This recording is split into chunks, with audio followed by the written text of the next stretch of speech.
Good morning, everybody. Welcome. We're delighted to have you here. My name is John Hamre, and I'm the president at CSIS. Before we begin, we always start with a little safety announcement. We're responsible to take care of you if anything's going to happen. Nothing's going to happen, but if there was anything to happen, Rick, the guy in the middle, you can't miss him. He's got this beautiful glowing pate. He is going to take care of you. The exits are right here. This is the one that's closest to the stairs that'll take us down to the street. We'll make two left-hand turns and take a right and go over to National Geographic. They got a great show on right now. We'll pay for it. We'll get some ice cream and we'll have a good afternoon. But please pay attention in case we hear a voice and we have to do something. I'm really very interested and so very glad that all of you could come today. This is a topic of significant importance. Frank Wisner and I, when we worked together in the Defense Department, we remember the day when it was just kind of an icy coldness that shaped our dialogue with India. And indeed, I remember being in government at the time when India and then Pakistan demonstrated their nuclear capability, and our only policy response at the time was to shut off all relations, because that's what the Glenn Amendment stipulated. You'll remember that, Frank. And we thought, well, there was a strategy, there was an architecture of deterrence in the Glenn Amendment that didn't work, but nobody had Plan B. Well, how are we not going to be working with India going forward? And I think that that's resulted in a far more rich and thoughtful dialogue these last 20 years. It really was it wasn't frozen, but it was pretty chilly, our relations with India. And now that has changed dramatically. And I can tell you just from personal experience, in the defense area, we are now engaged in a level of cooperation I think is unprecedented. Nothing we would have contemplated 10 years ago. And it's really important, very positive. And it really does reflect the commitment of everybody that's here. The people here today have been working in this area. Frank has, of course, been very instrumental. Ambassador Sarna, you've been carrying that flag forward to keep relations between our two countries growing in a positive direction. So we're going to have a very interesting afternoon. This isn't to say that we don't have objections and issues with each other. We're going to. Two very large, complicated countries are going to have that, but we're approaching them now as friends, not as kind of chilly adversaries. And so it's going to be an afternoon. We're going to learn together. We're going to become richer in our understandings of these problems together. Rick, you're going to lead it from here, and you're going to shape the conversation, the substantive conversation. Thank you all for being here today. Thank you, Rick.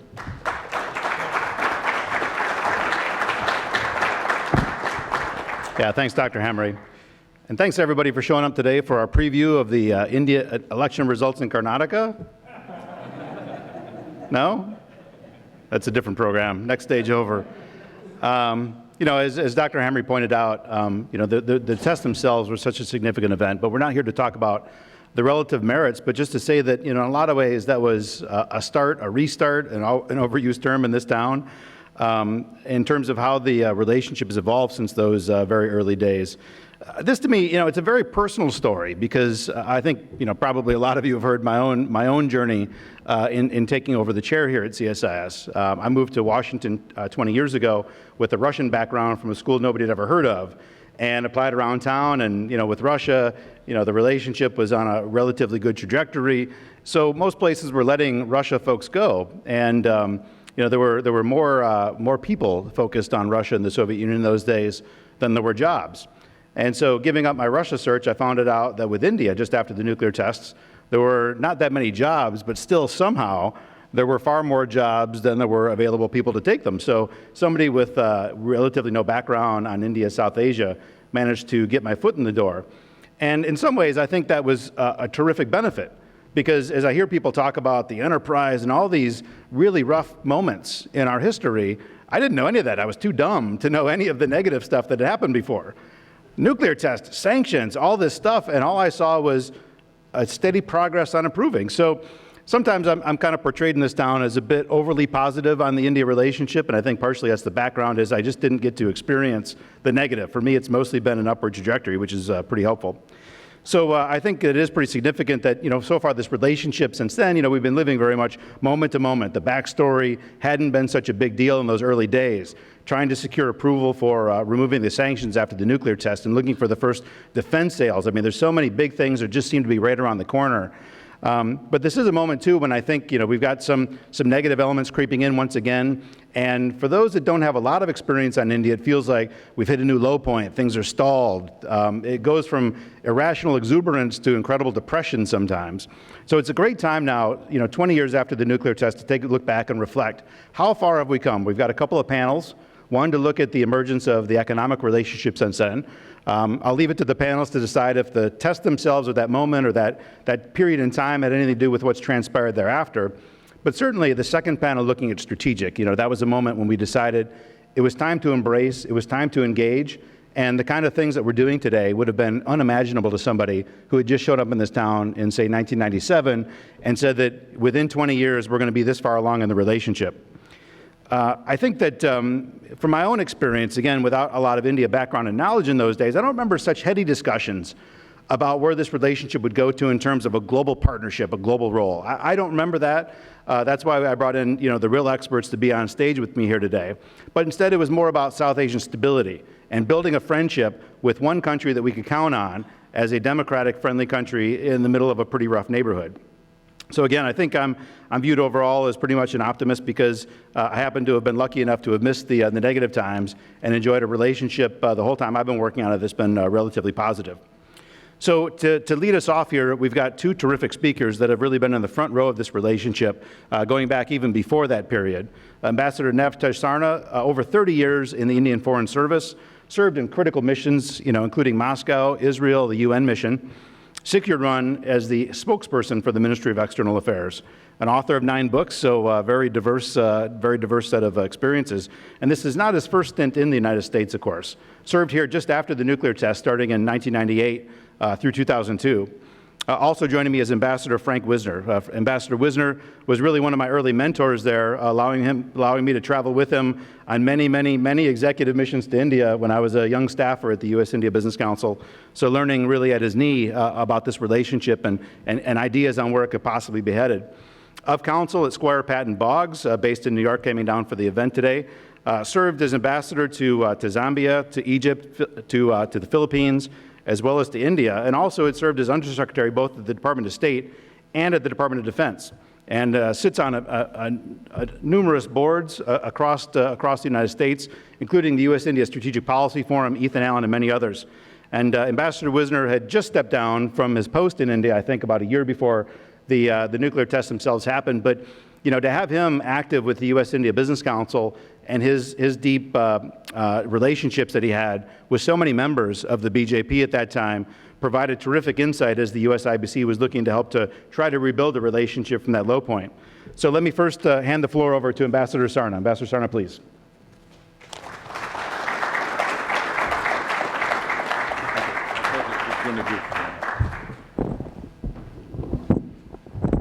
Thank you very much, Rhys.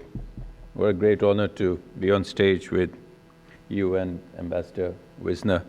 I actually thought Ambassador Wisner would speak first and make my job easier. But then this is when experience counts, and he's waiting for me to speak first. But I'll do my best.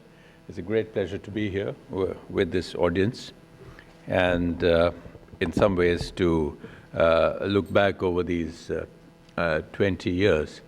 So I'm glad there's a panel after this where we can go into the nitty-gritty, and I'd rather sort of speak in more general terms, because when I began to look at this subject that you had sent out the preview of, I realized that this is what it was Ambassador Dennis Cooks who had written the book, which was called India-US Estranged Democracies.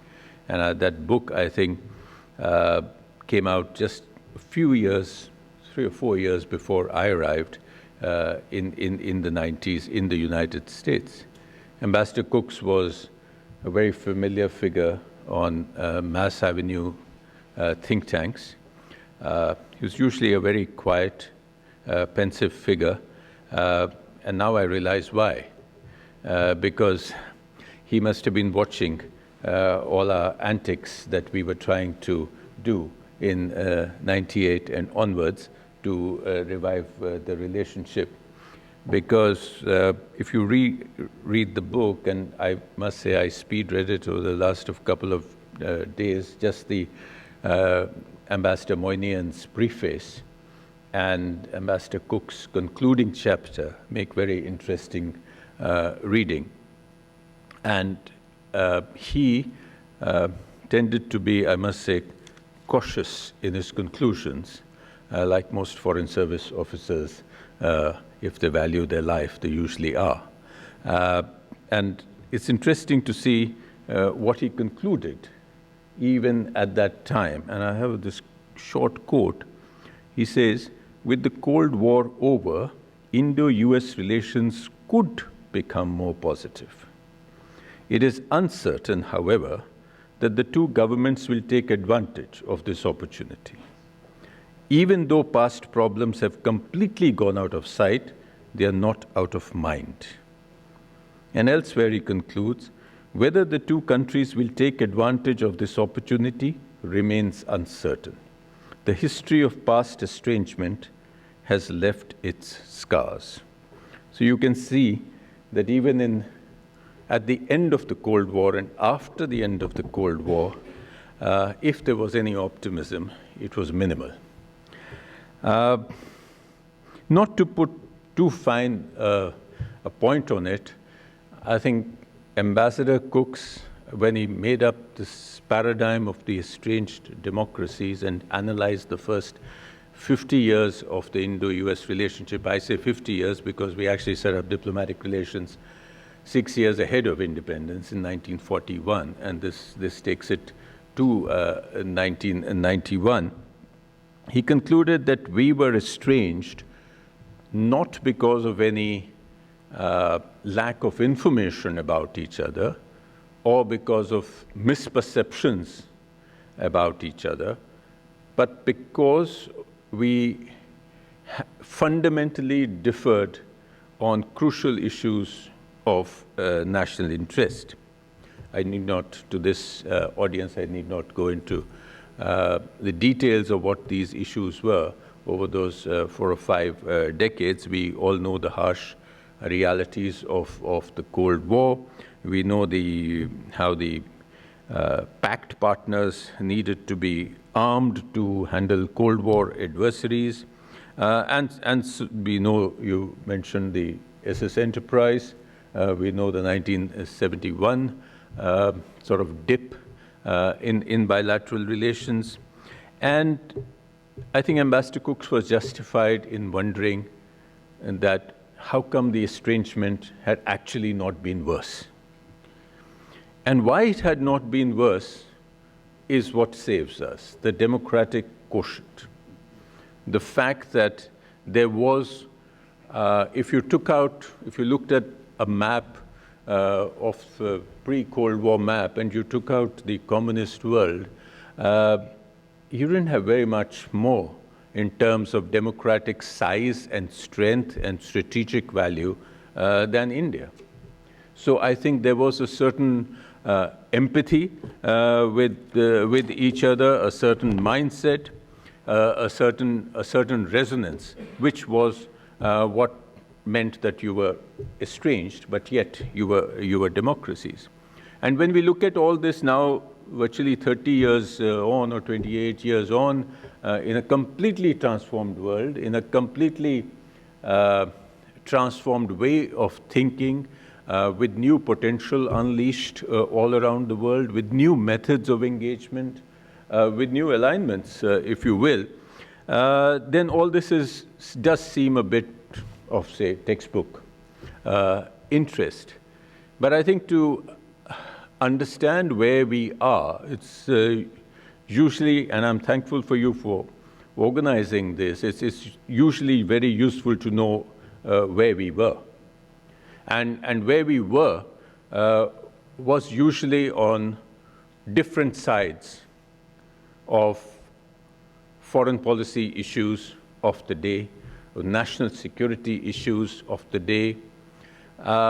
where we were was that there was, whether I know he says that was not the main reason, but I believe it was, we were uninformed about each other.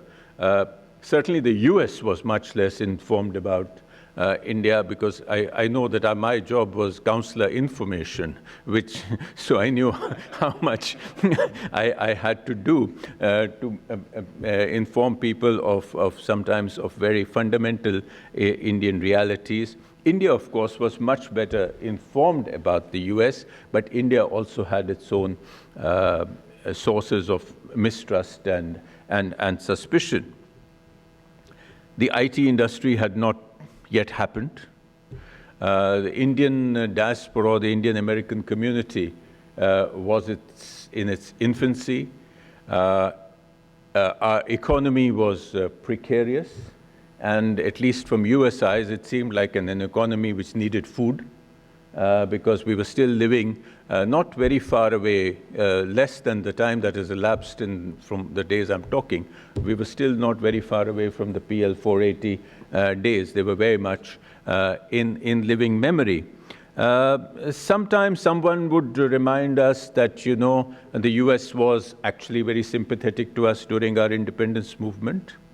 We would be reminded that US had done much for education, investment, agriculture in India in the 1960s, and there would be this warm wave of friendship, and it would sort of soften the edges. But then somebody would come and tap you on the other shoulder and say that, you know, those guys who really don't like India, the US is assisting them.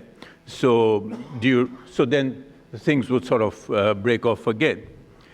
But fortunately, estrangement is not enmity. And it's usually a word which is used for spouses.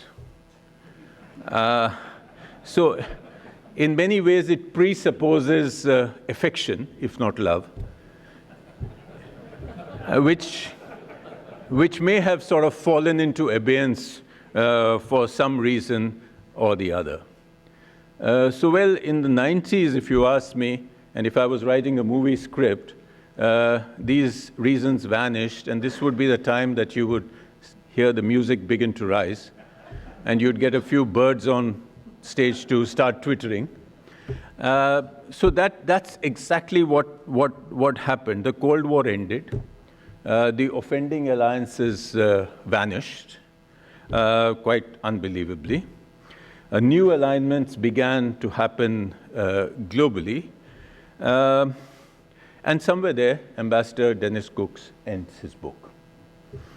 After that, what happened would require not a cautious, thoughtful Foreign Service officer, but a fiction writer to describe that. 1998 happened.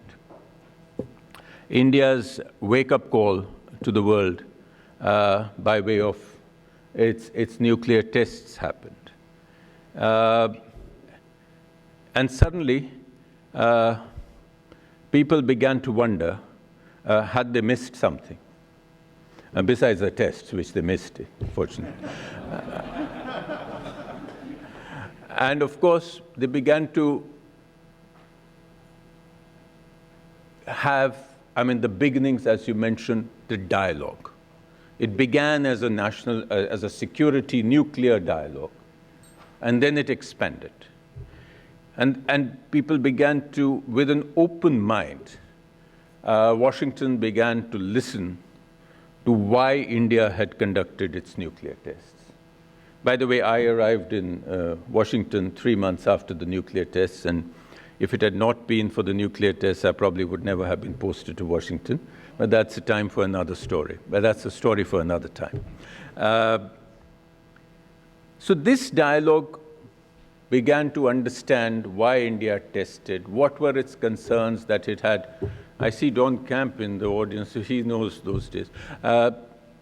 It mattered why India would worry about two nuclear-armed neighbors sitting on its borders.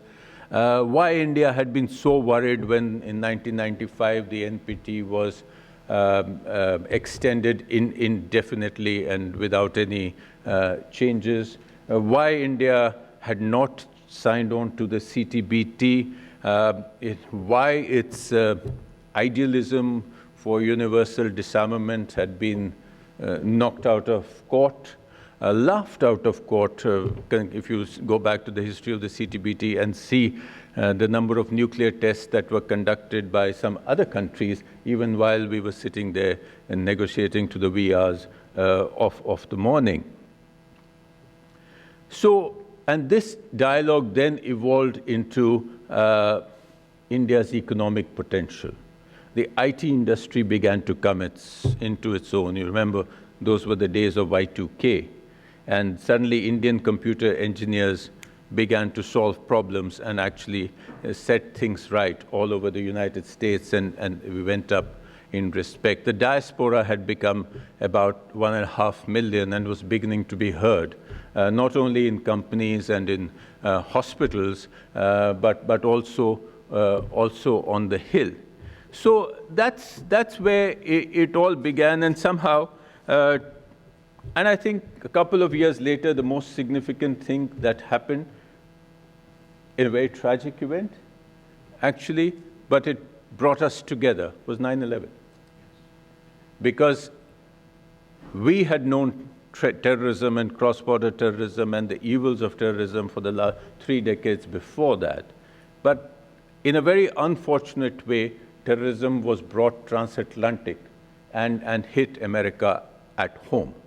And I think the kind of understanding and the bonding that created on that has been a very important factor in bringing the two countries together. So 20 years on, if you take it from 98, we are at a point where Prime Minister Modi can stand up in the joint address to the Congress, as he did in 2016, and say that we have overcome the hesitations of history. We are at a time when President Trump can declare that the relationship between India and US has never been stronger, has never been better. That we can be designated as a major defense partner by the United States, that we can be actually conducting more military exercises with the United States than with any other country, that we can be proclaimed from this stage itself as the other Asian bookend of stability of the Indo-Pacific, that we are seen as a huge market. Our middle class will be 500 million strong in 2025, that we can be seen as a source of professionals, as a source of investment, and so many other things, and a 4 million strong Indian-American community getting stronger in political terms besides the economic terms. And remember, after all that, in addition to that, is that one 70-year-old factor that we are democracies, that there is a multi-religious, multi-ethnic, multilingual society which sees the world in the same way as America does. So how did we get from there to here? I think that needs another book. And I'm sure either in Delhi or in Washington, these books are being written. We saw one which said our time is here, but I think we can do with more. My take is that, yes, objective changes did take place. India did unleash its potential through economic reforms and other changes. That global conditions did change to help this. But I think fundamentally what changed was that we opened our minds to each other, that we began to trust each other and not second-guess each other, that we actually began to talk to each other rather than talk at or talk past each other, which we often had done in the past. So that's where we are, and if this continues, then I think Rick Rossow will be able to organize another seminar, not 20 years later, but perhaps next year, which says, estranged democracy to natural allies to true friends. Thank you.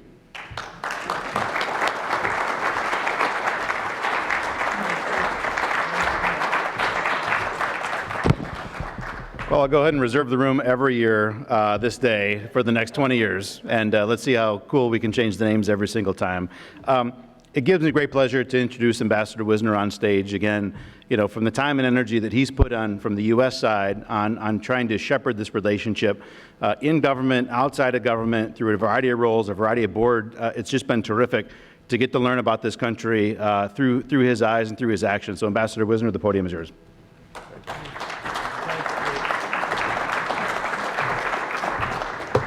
Rick, thank you very much. That's 2 introductions. I don't think I can remember ever having had that and being so flattered. And I can assure you I appreciate it. I also appreciated being in the presence of John Hamre today. John was fortunate enough in my case to serve with John Hamre in the Defense Department, as he noted, but at a really fascinating time. And that was the beginning of our transformation of our defense establishment from the Cold War to the period after, trying to size it, trying to estimate what the threats to the United States would be in American security. And John was at the heart of that, a terrific strategic mind, and I'm delighted he's running this great institution. Rick, everything you said about me pales in my regard for you and what you've done with the program and the focus and precision that you have given to the India account, and also for bringing together today so many very, very good friends. I wish I could acknowledge each and every one of you. I'm afraid I would exhaust my time in doing so, but there's one here that makes me almost somewhat teary-eyed when I look at Farooq Shoban. He and I first met in 1974, just outside the Secretariat building in Dhaka, just after Bangladesh's independence. And he was in charge of the relationship with the United States, and I was a stripling officer in the American Embassy. And we've been friends and colleagues ever since. And to find you here today from Dhaka, from Bangladesh, amongst us is really a memory of my lifetime, my service, my time with South Asia. But it is an appropriate moment for all of us to put our heads together, think about the relationship, decide in our own minds whether it's working for us, whether it's working for India. And I think by the time I conclude today, I hope you will agree with me that I believe both is the case in both regards, though not without issues. Ambassador Sarna has set the stage perfectly. He's looked over these past years and given the breadth of analysis of what the American and Indian experience was, and I won't try to meet that. My own experience began in the State Department, and when I was asked to represent the United States by President Clinton in India. And as I looked at the task that lay ahead of me, I was struck by how narrow our relationship was. We argued with India about non-proliferation. There was precious little trade and investment. Our defense cooperation was stillborn after a brief attempt at starting some fledgling undertakings during the Reagan period. There was very little. I remember sitting at lunch with President Clinton and Prime Minister Rao when he came on his first visit to the United States as Prime Minister. We were sitting around the table in the yellow dining room in the White House, just a few of us, and the conversation flagged a bit. President Clinton, looking for a subject to touch on, so narrow was the range of issues that we had before ourselves in India, and not obviously wishing to pick a fight, he turned to Mickey Cantor, who was then Secretary of Commerce, and said, "Mickey, do we have any issues with India?" And I must say, I remember Mickey Cantor's face fell as he struggled to come up with it. He said, Mr. President, yes, we do. Almonds. The almond trade problem. Well, to the best of my knowledge, Mr. Ambassador, we still are arguing about those almonds, and we've survived that period. But there's a lot more to talk about today. There's a lot more to talk about as we look out in the years ahead, for this relationship is fundamentally different than it was when I first was introduced to it. And the trajectory is also different.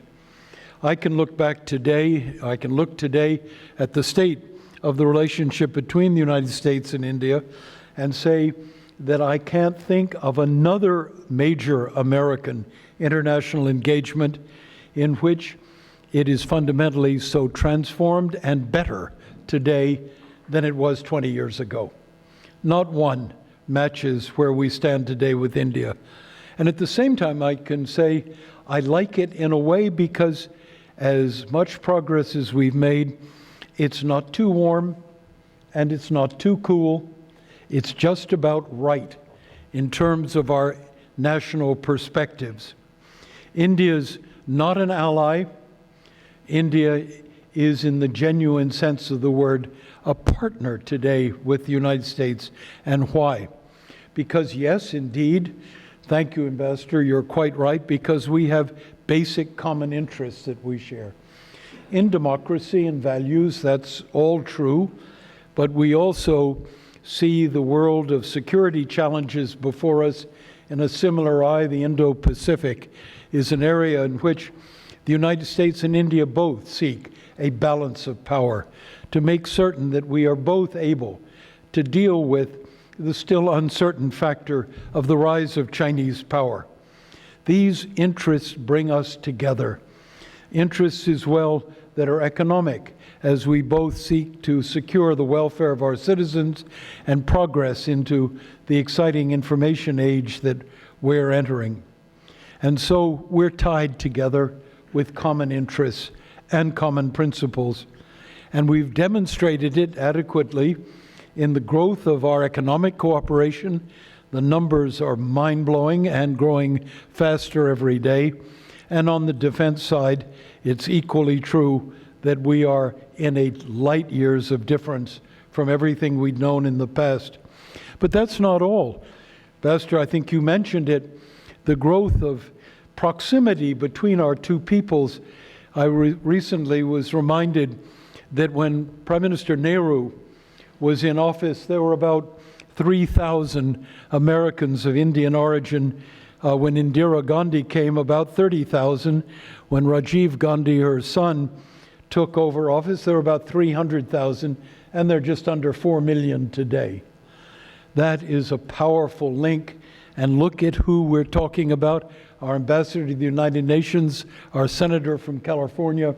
And if you look across the land of America, in the top ranks of our legal, medical, intellectual, academic professions, business, Indian Americans are in the front ranks. No community has given more or been more successful in our nation's life, and no community offers more ballast when the rough waters in any relationship shake the course of the ship of a relationship.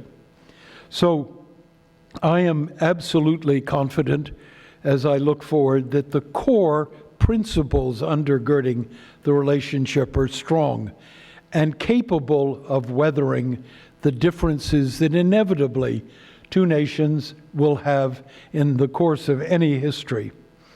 I start with the economic perspective. For today, I am confident we can build on solid ground with India. The Indian economy is strong, it's performing well. 7.2% growth rate is pretty darn good in today's terms. And I'm also able, I think I reflect a consensus among economists, to look at that rate of growth continuing out over a number of years ahead, with inflation having been brought under control, the fiscal deficit managed. I've been struck as well in these recent years by hugely transformative and difficult reforms having been put into practice, tax reforms, and notably demonetization, and now India is taking on a very tough task, which is managing the non-performing assets and bankruptcy provisions of the Indian banking system and business communities. As we look ahead, Therefore, we're going to see a stable Indian economy, but we're also likely to see a stable government. I don't predict other people's elections. I do a bad job in predicting my own, but let me tell you, I think I'm reasonably confident whether it's a coalition or a slight majority. I'm able to look ahead and think that 2019 will see Prime Minister Modi back in office and a stable trajectory on which Americans can think politically about our relationship with India. Those two, but think again about security, our defense cooperation. Today, $16 billion with a tough decision lying ahead, the acquisition of India's new aircraft, which India badly needs to introduce. New technology transfers, equipment right across the line. We've literally become India's indispensable defense partner. And at the same time, we recognize and should recognize that we will not be India's only partner, that India's own instincts will be to vary her defense acquisitions and maintain some degree of balance and no degree of overdependence on any defense supplier. Our ambitions for defense cooperation will be limited by very fundamental facts. India's budget is not everything that even India would like it to be, or her chiefs of armed forces staffs would like it to be. It's constrained. Bureaucratic procedures are complex, and the goals sometimes are at variance. India's determination to make in India and acquire defense products can clash and cause great complexities. But I would argue, in addition to economics and in addition to defense, there's a third area of fundamental cooperation that will continue to bind and develop our ties in a strategic manner. And that is the question that I mentioned earlier of China and indeed of relations between India and Pakistan. Here, the United States is an indispensable partner with India, helping to contain the passions of one and helping to manage China's rise to power on the other hand. So we stand today with a fundamental floor of strategic significance under our relationship, one that is certain to grow. It doesn't mean that we're not going to have problems. Of course we're going to have issues that divide us and make the relationship complex. As I look today at questions like CATSA and the restraints that some would impose on India because of her acquisition of defense articles from Russia, if I look at the potential of secondary effects of sanctions on Indian oil acquisition from Iran, if I look at charges from our Treasury Department about currency manipulation, if I look at USTR's decision to review GSP benefits for a variety of reasons, I recognize all of those. They're tough issues. They're the issues that keep Ambassador Sarna you awake at night and vex Rick Rossow as he tries to figure out how to steer our interests through these shoals. But let me tell you, when I take a step back and I look at these questions, and then I look at the breadth, the direction of the relationship between the United States and India, I am confident we can manage them. Not quickly or easily, and not in a totally satisfactory manner for either side, but they can be managed. They can be managed because the relationship is fundamentally sound. Now, there are probably also some things that we ought to be thinking about to give the relationship fresh meaning, ways of looking ahead, doing things we haven't done in the past. And I won't hold you too long in this regard, and in so doing, however, I will steal shamelessly from Nelson Cunningham's copybook, which he brings to every meeting I see him at, and I'm going to mention two that I think are hold promise and are worth putting all of our minds around as you reach conclusions this afternoon and in other fora you attend and in other endeavors you undertake. Number one is, I have grown a bit weary of the thought of trying to see a free trade agreement for good reason. I wish my European friends well. India has some very basic protectionist attitudes, but we seem to be developing them as well. Rather than going down that road, I'd like to think of a partnership in IT between Indian business and American business, led by business, encouraged by governments, in which we look at areas of future development and figure out on the two sides how best we can fund those, how best we can regulate them, how best we can manage taxes to encourage growth, to be able to deal with AI, IT, and the promising and challenging areas of biotech before us. How can our two intellectual and industrial systems come together and elaborate rules of the road that would make growth in this sector and Indo-American cooperation a tangible fact? That's one idea, and I leave it with you. The second idea is one, and I know I can draw a smile, Nelson, from you, because I also believe this is important, and he and I have discussed it at great length. And that is, as we look out at the challenge of China. China will not be contained, but China can be competed with. But not if we fail to stand together and figure out how best to compete with China. At the moment, I am watching massive Chinese investments in infrastructure across Central Asia, around the periphery, into Southern Europe, into Africa, virtually unchallenged in their totality. And it causes me to think that if this nation had the wisdom to put together a Marshall Plan after 1945, is it impossible for the United States, Japan, Europe, and India to combine our thinking, combine our resources, and come up with an infrastructure development initiative, a bank, if you will, that will deal in responsible infrastructure development? Is it impossible to mobilize those resources amongst ourselves to meet one of the most pressing challenges on the world today, infrastructure development, and offer a competitive model of going forward, a model based on democratic principles, respect for labor rights, respect for the environment, and be able to compete and show the world that we can do just as good a job, but we can do it better, cooperatively, and India should be part of that endeavor. So 2 ideas, I leave them with you, as well as my thanks and best wishes for this seminar and discussion.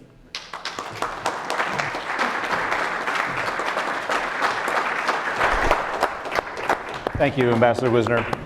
I've got a few questions for both, and if we still have time, we'll open it up to the floor. First, I want to start a question for Ambassador Sarna.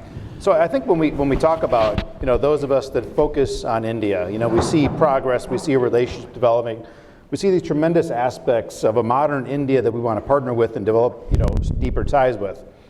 I think, more often than not, India is portrayed by mainstream media across the United States in its least reformed models. You see stories of village life and things that just haven't quite seen that modernity touched it exactly quite yet. How important is it? I mean, first of all, would you agree with that there still needs to be a better reflection of the positive modern aspects, or do you think that's adequately captured? And if you would agree with my perception that it's not, is that important? Can we keep going forward when the American public, by and large, still has a vision of India that is a bit dated, or is that not so important for the kinds of things we want to see happen, at least from Washington? Rick, I spent my 4 years the last time in Washington trying to correct this, and I must have miserably failed because we still see a lot of it. Yes, I think it is extremely important. It's important for us, but I think it's important for the United States as well to get a correct picture of, even if I was not an Indian, I would say, of a very important country in the world. Unfortunately, and I can't tell you, I suppose I can guess at the reasons, but we are somewhat better off today. People no longer think that we have tigers and elephants walking around on the streets, or Maharajas hanging around every corner of India. carpets, But I mean, boards. we've moved from that, but we haven't moved much. I think there is a certain reluctance to focus on the positives.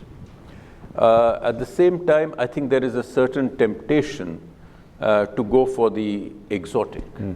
In a world of today, I think the word exotic in the way it used to mean when people couldn't travel or couldn't see, that has gone. That's faded, But unfortunately, that is a tendency, I must say, for a lot of the mainstream media. And I'm at a loss to say why, perhaps because maybe that's the only way they can get news space from their editors, that tell a bad story, tell a shocking story, and get printed. And these are people who are based in New Delhi, so it's not somebody who's just parachuting for a couple of days and gets it wrong. These are people who are there for 3-4 years, who have access to, but I think there's a tendency to look at the social exception. Okay, there's a dowry case, or there is a caste issue, so pick it up and splash it, But if there's a startup story, for instance, that happens everywhere, So I think it's a point. Frankly, it bothers me, but I don't lose sleep over it anymore. Good. I used to. I would put in letters to the editor. I would try and go and meet people. And now it's more a case of pity than worry. That India has moved on, you haven't. So, and you are doing your reading public a huge injustice. Somewhere it also gets, because of technology today, it gets equalized. Because people are seeing reality for themselves. They don't have to wait for the a newspaper. So they're seeing it on social media, they're seeing it on television. It's a much more, in some ways the paradigm has changed. So again, these pieces just sound like oddities. They show the narrow mindset of the journalist or the editor, and marginalize them rather than marginalize us anymore. So more of a nice to have rather than a must have for moving things forward. I mean, good to have better, more modern. If they want to survive and remain relevant, they should move. Yeah, good. Ambassador Wisner, I mean, you mentioned, with the elections coming up next year, actually tomorrow we do have the results of a key state election too with Karnataka, the last big state that the Congress Party holds. But what have you seen, for your many years in being in the forefront of U.S.-India relations, the impact that elections have, not necessarily even a change in government, but, the focus by political leadership on the election itself? Is there always, right before and maybe right after, a bit of a slowdown in what we can do because of that? Or is foreign policy divorced enough from politics where there still is some flexibility? I mean, do things still happen, or is it that big of a slowdown period as people sometimes portray? No, I remember a sage American, Bill Fulbright, senator, trying to teach a group of youngsters like myself about American politics, reminding me in those days that domestic politics are the mother of all foreign policy. And if I ever had reason to doubt Fulbright then, I certainly can't today, where we find ourselves enmeshed in political calculations dominating even our foreign policy agenda. But that's to talk about this country. There is no question in the highly competitive environment that India presents to itself in the world, that as you approach an election, the pace of government's willingness to step out on the stage and take on tough decisions is limited. And that isn't to say that India doesn't have a lot of tough questions to solve. Like any country, jobs, income disparity, health, education, skilling, all these questions are questions that the Indian government has got to address, and some have very practical legislative consequences. I think, for example, land allocation being one. But I recognize in the year before a general election, and having lived through several in my time as ambassador in India, things slow down. That's a fact. And it's a natural fact of the democratic process. But they also can spring back to life when a new government comes in and wants to set a record and then have to secure that record through the through the parliamentary processes that are available to it. So I am struck by what I said from the podium, and that is, for the first time, I feel comfortable. I'm looking at a strong and stable government going forward. There may be a bit of a coalition, but it'll be the first time in years that I have known Indian politics that the center will have the same projection of strength, and will therefore seek and have the ability to accomplish some of the key objectives that need to be accomplished. So yes, there may be a bit of a slowdown between now and 2019, but I think the chance of a rebound after 2019 is considerable, and that rebound will affect the vital interests of American business as well as American state policy. Yeah. I'm going to open up to the audience. Just to have one more question I'll throw up to my speakers up here, to both of you, and see about a quick response to this, or maybe there is no quick response to it. But looking back at 1998, the focus so much on trying to dehyphenate the relationship India-Pakistan, and seeing even on removing the nuclear sanctions, that we were told at the USIBC, who was kind of leading the charge in the lobbying effort, that it had to be a package, the ability to remove sanctions on both at the same time, simultaneously. Now, China comes up so often there. Is there a concern, and for the U.S., is it correct to try to put India and China back on the same page? Is there a rehyphenization that's taking place right now? Or do you think that the relationship and what we're presenting is broad enough where it shouldn't be defined like that as it sometimes is? I think these are two very different situations, and they're not parallels, honestly speaking. I mean, the India-Pakistan hyphenation was something which was, you saw India and Pakistan as two almost equals, and creating problems for the rest of the world because they had an issue, and you saw everything that you did with India of how things should be done with Pakistan, or vice versa, or sometimes not vice versa.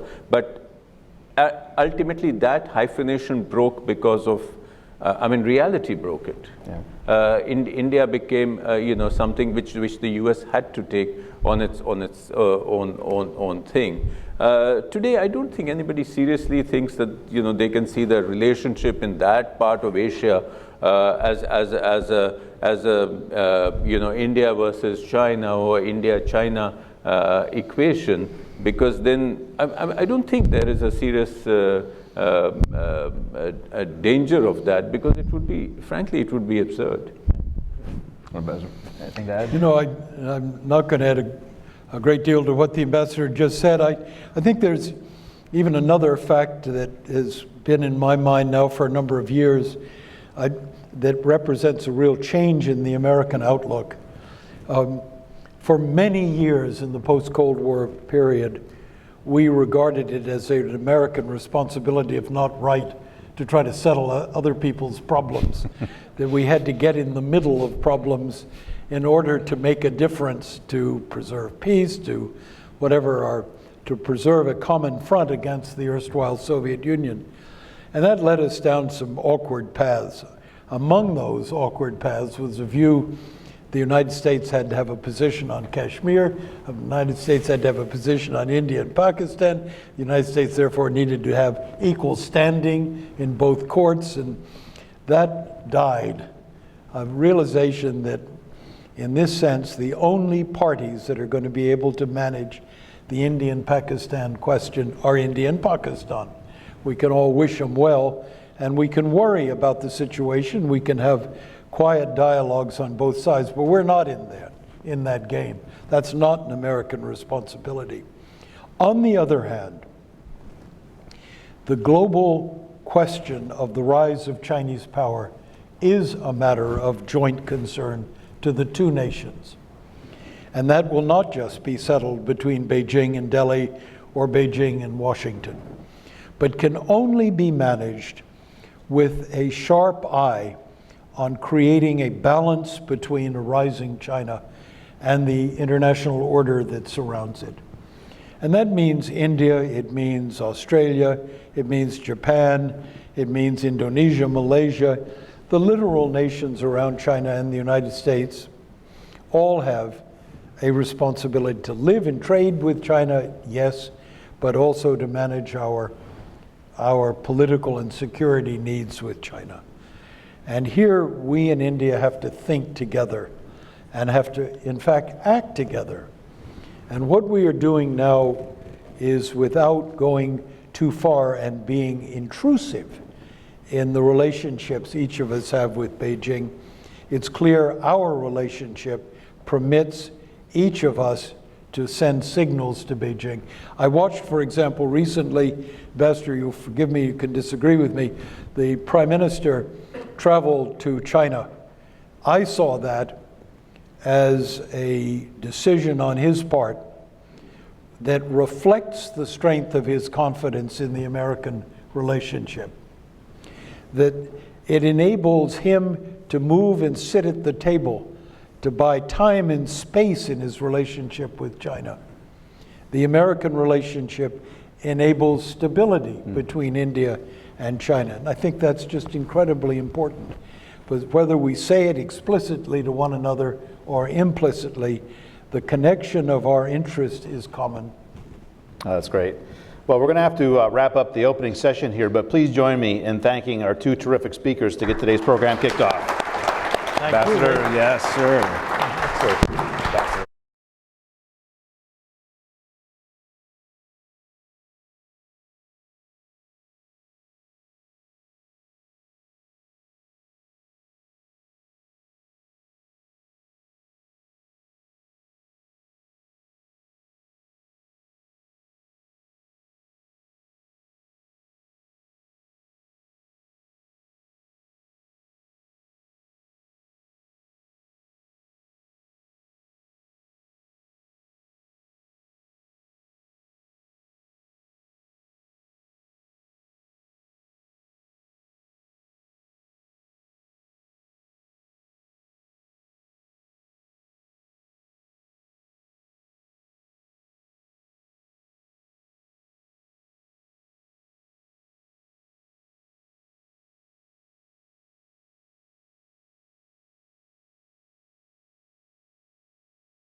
Well, if everybody could grab a seat, that's going to be sticking around for our economic panel here.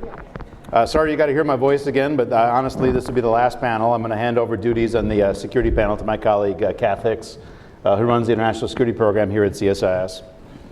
So a great opening, I think, providing some high-level vision. What was the relationship like really at the beginnings post-nuclear test, and what are some of the ideological reasons that really brought the two countries together?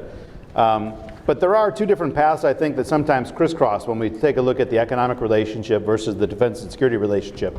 Sometimes the econ relationship is really the positive driver, and I think back to Y2K and the growth of IT services and the telecom boom and other areas. And there are times that the defense and security relationship really kind of take the lead and provide a stronger leg.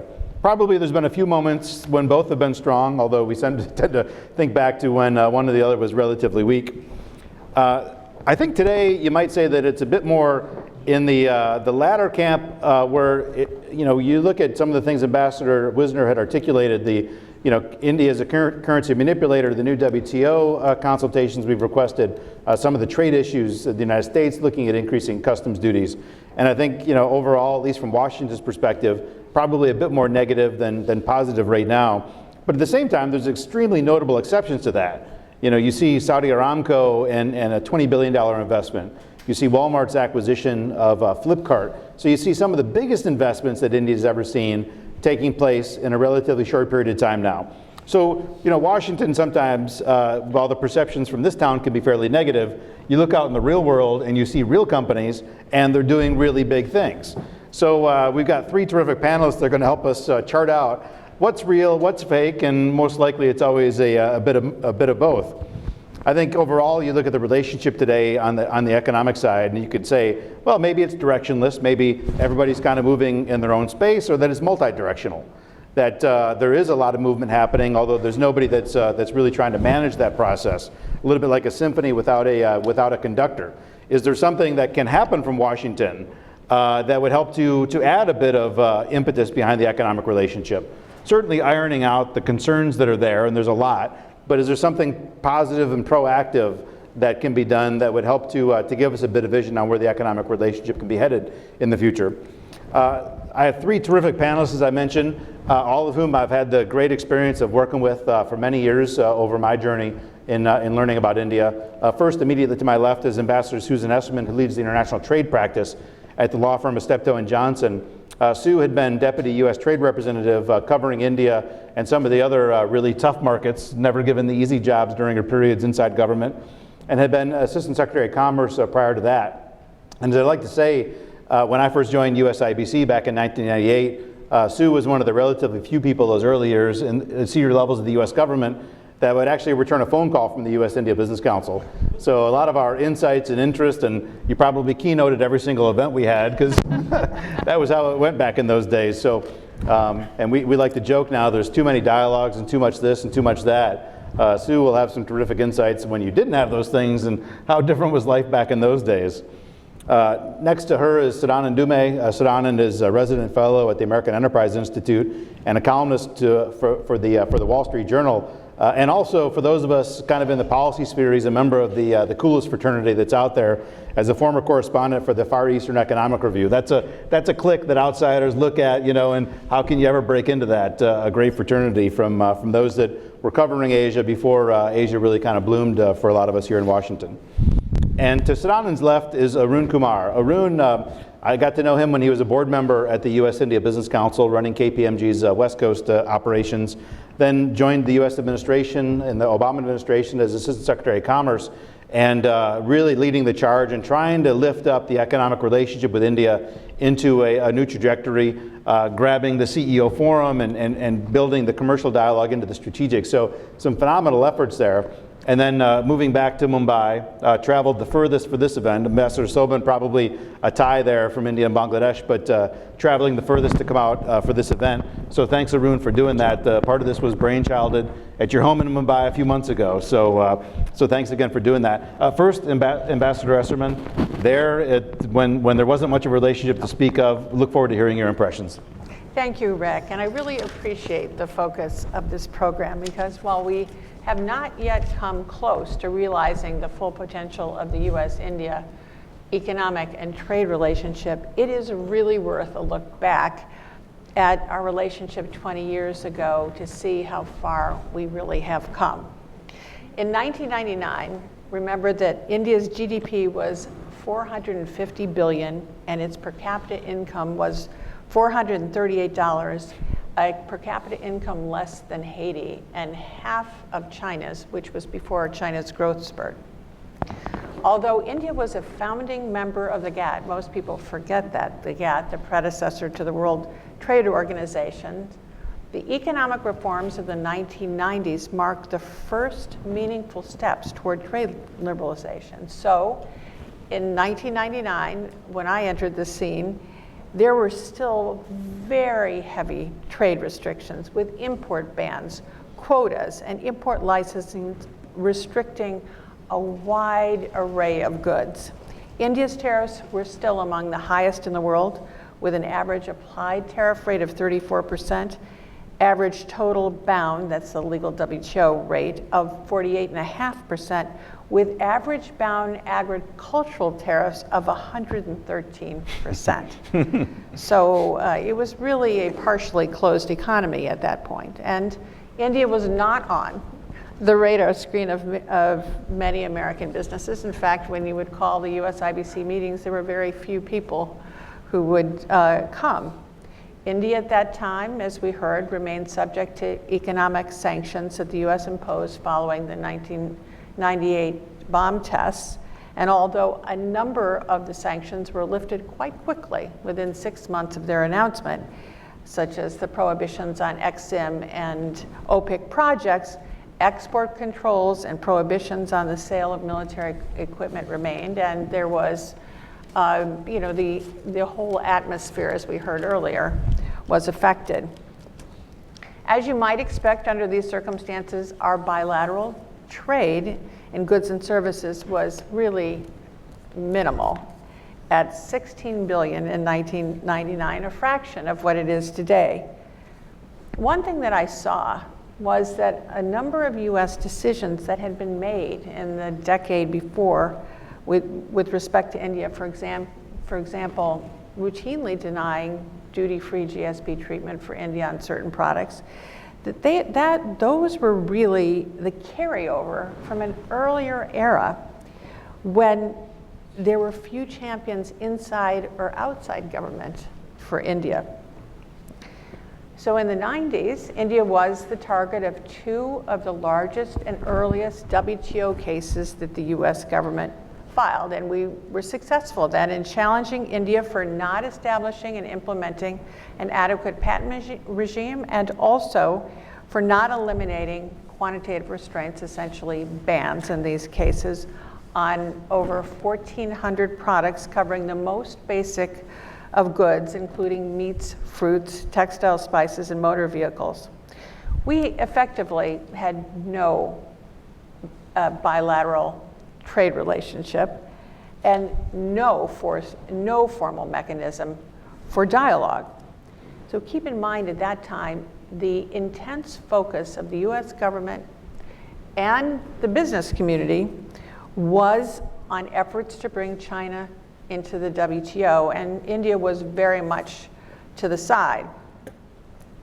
And interestingly, our engagement with India was entirely in the context of the World Trade Organization, where India was leading the charge on behalf of developing countries in developing a development agenda that seemingly had almost nothing in common or was largely opposed to what the US agenda was in the WTO. But even in the context of the WTO, we could see then the potential for commonality of interests in the trade sphere based on India's emerging services, especially the IT sector, the rising entrepreneurial spirit, the bridge of the Indian American community, and of course, the foundation for our common democratic heritage. Interestingly, it was quite interesting, the Prime Minister Vajpayee's office signaled an interest in working with the Clinton administration on trade issues. In fact, in October of 1999, I was the first senior economic official to travel to India after its testing of the bomb. And I carried with me a letter from President Clinton for Prime Minister Vajpayee. And at on that visit and through the end of the year, we negotiated 5 bilateral trade agreements. But, and one was actually quite a landmark agreement. It was the one resolving the big WTO challenge, and it ended up opening the Indian market to 1,400 goods.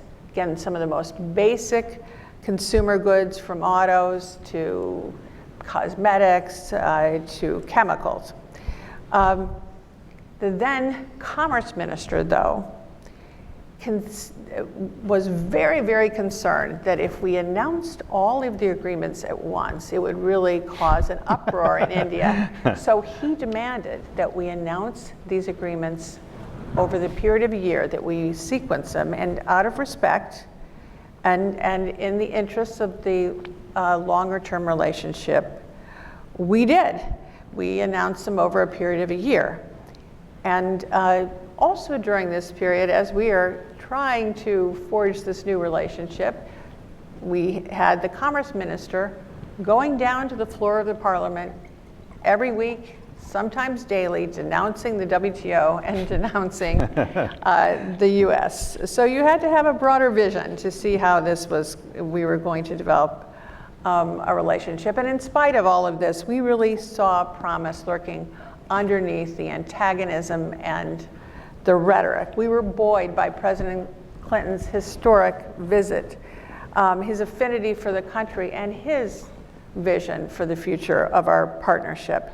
We then saw in India a glimmer of what the partnership really could be in the 20th century, one characterized by almost unlimited potential for growth, a rising class of consumers, boosted by the creative Indian American community, a commitment to the rule of law, and of course, all grounded by our common democratic heritage. While we did have very high hopes for the Indian partnership at this point, I don't think we could have possibly imagined the transformation that actually took place that you heard about in the earlier session. The transformation on the security and the political relationship, the people-to-people connections, and the business-to-business ties, with now India, instead of being to the side, being a key part of companies' global strategy. And you heard some of the examples of that. I'm not going to focus on the broader economic changes in the relationship and leave it to our two panelists. I want to focus more on the trade side. So fast forward to today, the bilateral investment relationship is booming. The significant rise in US investment is due not only to the dramatic growth in India, the rising middle class, but also because of a conscious political decision beginning early in the UPA government to promote investment, and more recently, the unambiguous embrace by Prime Minister Modi of foreign investment as a critical component of his economic strategy. So while on the investment side, there is more room for growth, for sure, particularly as India engages in domestic reforms, land reform, labor, infrastructure, and other initiatives. It is interesting, though, that the Indian government has removed a number of restrictions on investment, and that augurs well for the future of investment trends. On the other hand, to be direct, the trade relationship is just less robust. And while two-way trade has increased more than 8-fold since 1999, it really has increased from a very small base, and today, India's trade is still less than 1/5 of our trade with China, and it really shouldn't be that way. On the positive side, as you heard earlier from Ambassador Wisner, there were significant economic reforms that took place over the last 20 years. Also, India, for a period of time, about 10 years during this period that we're looking at, engaged in unilateral, successive trade liberalization. And while this year's budget, they did the same in certain areas, it is concerning to see that the Indian government has made the decision to increase tariffs. Actually, it was interesting to me because the products on which they're increasing tariffs seem to match the products that were the subject of our WTO case many, many years ago. But the reality is tariff and non-tariff barriers remain in place today that hold back the relationship, notwithstanding the unbelievable growth in business-to-business ties. And so on the strategic side, we've seen the Civ Nuke deal, the work on the Paris Climate Agreement, and the joint defense exercises as big strategic initiatives. We have seen nothing like that on the trade side. Our trade relationship has lagged and not kept pace with the broader strategic and political relationship, and has really not served adequately to advance our trade potential. So going forward, we should be developing a much more forward-looking and more systemic engagement on the trade front. We should not let the growing list of bilateral trade issues and trade irritants limit our vision or our ambition. With two large dynamic economies, you do expect to see trade disputes, trade issues. Just ask the Europeans.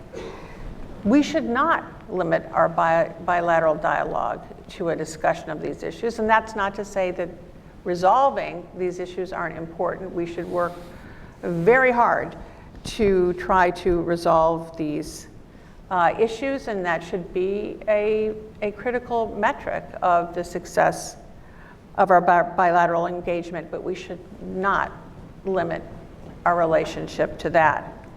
So, and nor should we identify our goals in a zero-sum manner. And here I am quite concerned that the reduction of the trade deficit seems to be the primary metric of both governments at this stage, both President Trump and the Modi government as a measure of success of a trade policy. Of course, one country's surplus is another's deficit, and adopting trade restrictions to promote domestic manufacturing implies that one country can succeed only at the expense of another, and I certainly don't think that is the case for our two countries.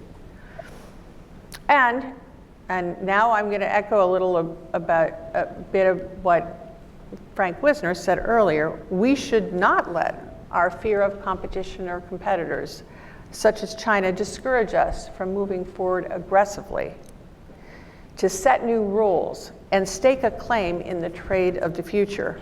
The alternative would be to cede the ground to that competition. Instead, we need to define a broader agenda that builds on the growing areas of mutual interest and advantage, draws on our points of commonality, our shared values, and our recognition that each country's future economic success is tied to the others.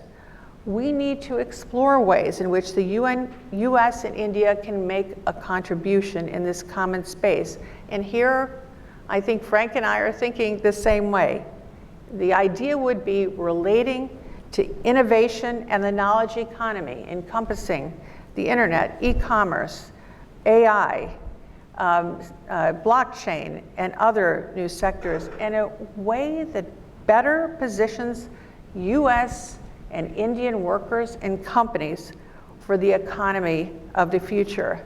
It is this type of affirmative, forward-looking, and overarching approach to our trade and economic dialogue that can lay the foundation for a much more healthy bilateral relationship.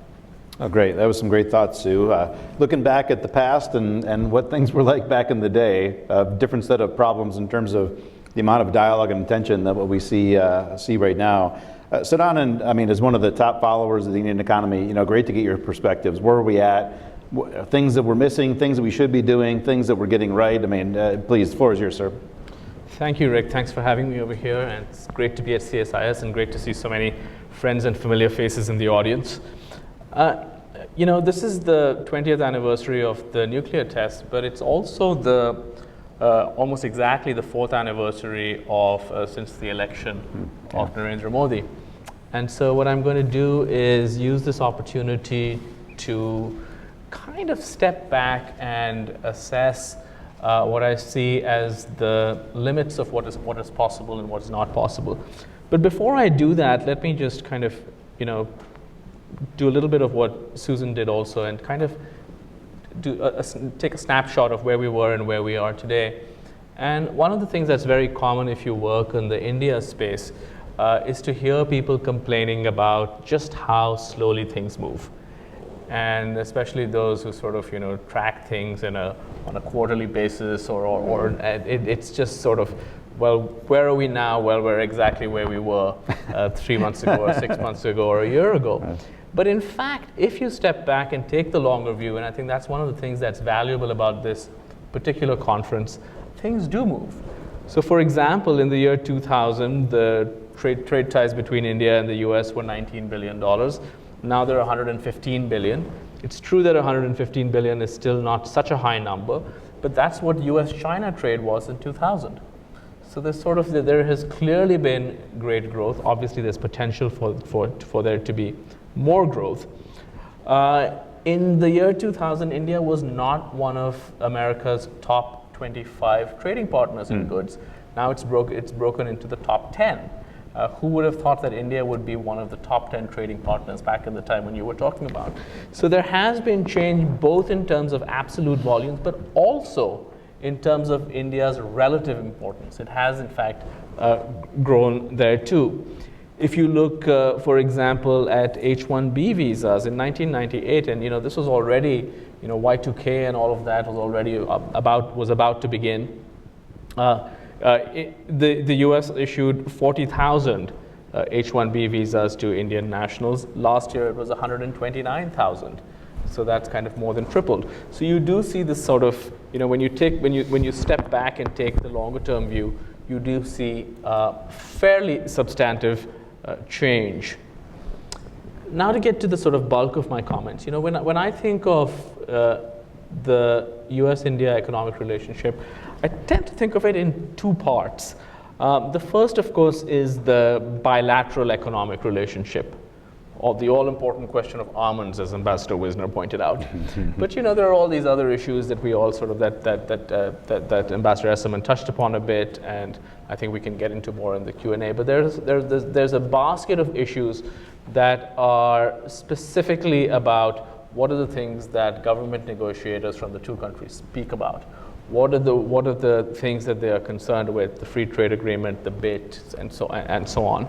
But there's another strand also, which is the state of India's economic reform program. As we all know in this room, until 1991, India was one of the most closed economies and one of the most autarkic countries outside the communist bloc. So this is a country which from 1947 to 1991 firmly turned its back on the global economic system, and since 1991 has been in the process of liberalizing, both in terms of opening itself up to trade and the international market, but also in terms of loosening the controls of the license permit Raj, which shackled domestic entrepreneurship. And for the US, I would argue that both of these strands are equally important, though very often the nature of the policymaking process is such that the first strand gets more attention than the second. So now when I divide this into those two, and I kind of, if I step back and take stock of both of those strands, I would say on the bilateral side, there are some reasons to be happy. You hear a lot of positive stories, especially on the business side, and this is something that, you know, Rick is very well aware of because, you know, he wear the second hat as a consultant. And it's often interesting to me when I meet with investors or people in companies, and they, generally speaking, tend to have a much sunnier outlook than pundits like me who are always complaining and always looking at the glass half full and always writing articles in the Wall Street Journal. How Good news doesn't sell stories, right? About how, nothing, why can't they privatize Air India? And then you meet someone who's making widgets and they're saying that, well, it's become a little bit easier for me to make widgets and that's all I care about. So there's a lot that's positive on the company side. Rick had mentioned the Walmart acquisition of Flipkart. I think that's probably just the most dramatic example. But there are many other sort of smaller examples that do kind of add up to a positive story at the firm level. But at the same time, I think, and this is sort of where I agree with Ambassador Esselman, you have to step back and look at some of these perennial issues, right? We've been talking, for example, forget an FTA. I mean, we've been talking about the bit, the relatively low-hanging fruit of a bilateral investment treaty for years and years and years in this town. I mean, I've lost track. 2006. Are we anywhere closer to a bit? And the honest answer is no. So let's just forget an FTA. We're not even close to a stepping stone to the FTA. The IPR issues aren't going to go away. Those who are in the weeds of this are sort of Section 3D. The ghost of Section 3D will always sort of, I fear it's going to be, lurk over us for the rest of our lives.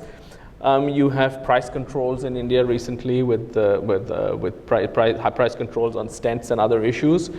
And today especially, I would say that things are made even trickier because in both capitals you have a set of fundamental reassessments going on. As Ambassador Esselman mentioned, in the most recent Indian budget, you had the first rolling back really on the question of tariffs that we've seen since the advent of liberalization. Even the Manmohan Singh government, which in many ways went slow on reforms, did continue down the trade liberalization front. And now we see that tariffs are being raised again. India's bilateral investment treaties with other countries are being looked at, are being revisited, and so on. So there's certainly something that there's backward movement on some of those issues.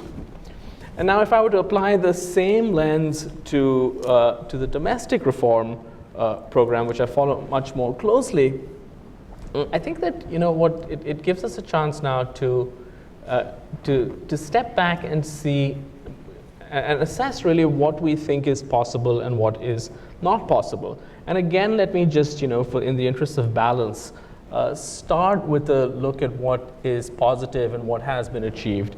FDI, for example, foreign direct investment, has been, this government has been extremely successful. Last year, it got $45 billion of investment of FDI, which is, I remember when I was a Far Eastern Economic Review correspondent in India, when the first BJP government was in power, the ambitious plan of the Vajpayee government was to triple FDI from 3 billion to 9 billion. And we were like, oh my God, how was that ever possible? And last year, India got 45 billion. Again, it sort of could be more, especially when you compare with China. But again, it's been sort of quite dramatic. The goods and services tax, many of us have been waiting for it for a long time. Again, you can quibble, and I am among those who has quibbled about the design of this particular GST. But on the whole, I think most fair-minded observers would concede that the very fact that a country of such size and such complexity has been able to put in place a GST, imperfect though it may be, still counts as a significant achievement, and over time that GST will likely be improved, simplified, and so on. Similarly, this government has put in place a bankruptcy bill, which India didn't have, that ought to make many things much easier, much more efficient, and so on. And it's also taken a more serious approach to non-performing assets in state-owned banks. One of the reasons that the non-performing assets look so much scarier now than they did some years earlier, is that now the approach to them and the reporting of NPAs is more realistic and more honest than it was. So those are all in the positive side, and I would add to that a real emphasis on infrastructure. India recently electrified the last village that was not electrified. This doesn't mean all homes are electrified, but it means that now every single village in the country is electrified. Now you can argue that why did it take 70 years to get to this, but the fact is that it is nonetheless an achievement, and you can credit this government at the very least with completing that last mile of this journey. Similarly, there's a considerable push in terms of other infrastructure, including roads and so on. So now that we've got the good news out of the way, I do think that, I step back now and I look at, we've had 14 years, if you count the two UPA governments, right? We had, when Manmohan Singh came in 2004, and it was like, look, we've got Manmohan Singh and we've got his dream team of advisors, and now India is really going to hit the accelerator. This is when, reforms are about to take off. It didn't really happen. And then you get to 2009, and then it's like, well, now the communists are out of government. The communists are out of government, and the Congress has got 200 seats on its own. This time, all those reforms we've been waiting for are, well, it didn't really happen. And now we get Narendra Modi, the man from Gujarat. The Gujarat model, vibrant Gujarat, great economic administrator, and I must admit I'm one of the people who was saying all of these things. So there's a bit of a mea culpa over there. But 4 years later, where are we on privatization? Zilch. We have this sort of half-baked effort to privatize Air India that's going on, but they've put terms that are so stringent that nobody is interested in it. And other than that, we've seen nothing. There was great hope that because the BJP controls such a large chunk of the country, last I saw the BJP and its allies control about 64% of India in terms of population and more than half of the country in terms of GDP, including highly industrialized states such as Maharashtra and Gujarat. So there was certainly hope that they would use the fact that they control such a large chunk of the country to put in place reforms such as labor laws, which is we've been talking about for a long time. The importance of labor laws is that without labor flexibility, India is not going to be competitive in the kinds of manufacturing jobs that have helped China and Vietnam and other countries pull tens of millions of people or hundreds of millions of people out of poverty. Ambassador Saban is over here, and Bangladesh is one of the world's great success stories in garments and textiles, and in fact exports more than India on this front. And of course, I'm very happy for Bangladesh, but it is also a sign of how Indian politics, now across parties, has not been able to solve some of these problems. I'll just quickly hurry along. Similarly, there was a hope that this government would fix a deeply flawed land acquisition law that the last government had put in. The Columbia University economist Arvind Panagaria joked that it had made it harder to acquire land on India than on Mars. Well, it turns out it's still harder to acquire land in India for industry than on Mars. And on the question of so-called tax terrorism, the last government was criticized over and over for this very punitive tax system where the authorities were given far too much power. And my joke is that, the only difference in tax terrorism is that if the last government was the Al-Qaeda of tax terrorism, these guys are the Islamic State. So, that's all to say that when I look back now and we have these, 14 years in, does this mean that all of us in the Washington policy community should be more realistic on both these questions? The first is on how far we can drive the bilateral relationship. Do we keep pegging away in the hope that one day we will get to a bit, or do we just realize that, look, this is just not going to happen, and FTA is just not going to happen, let's look at plan B or plan C.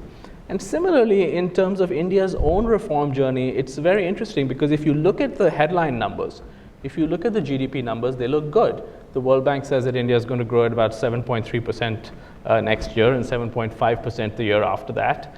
If you take a longer term view, India has grown at over 6% for well over 30 years. So if you take the long view, you could argue, if you're an optimist, that look, things continue to improve, per capita income continues to rise and so on. But if you take a somewhat darker view, then you have to ask, at what point does the country begin to pay a price for the political system's inability to resolve some of these questions?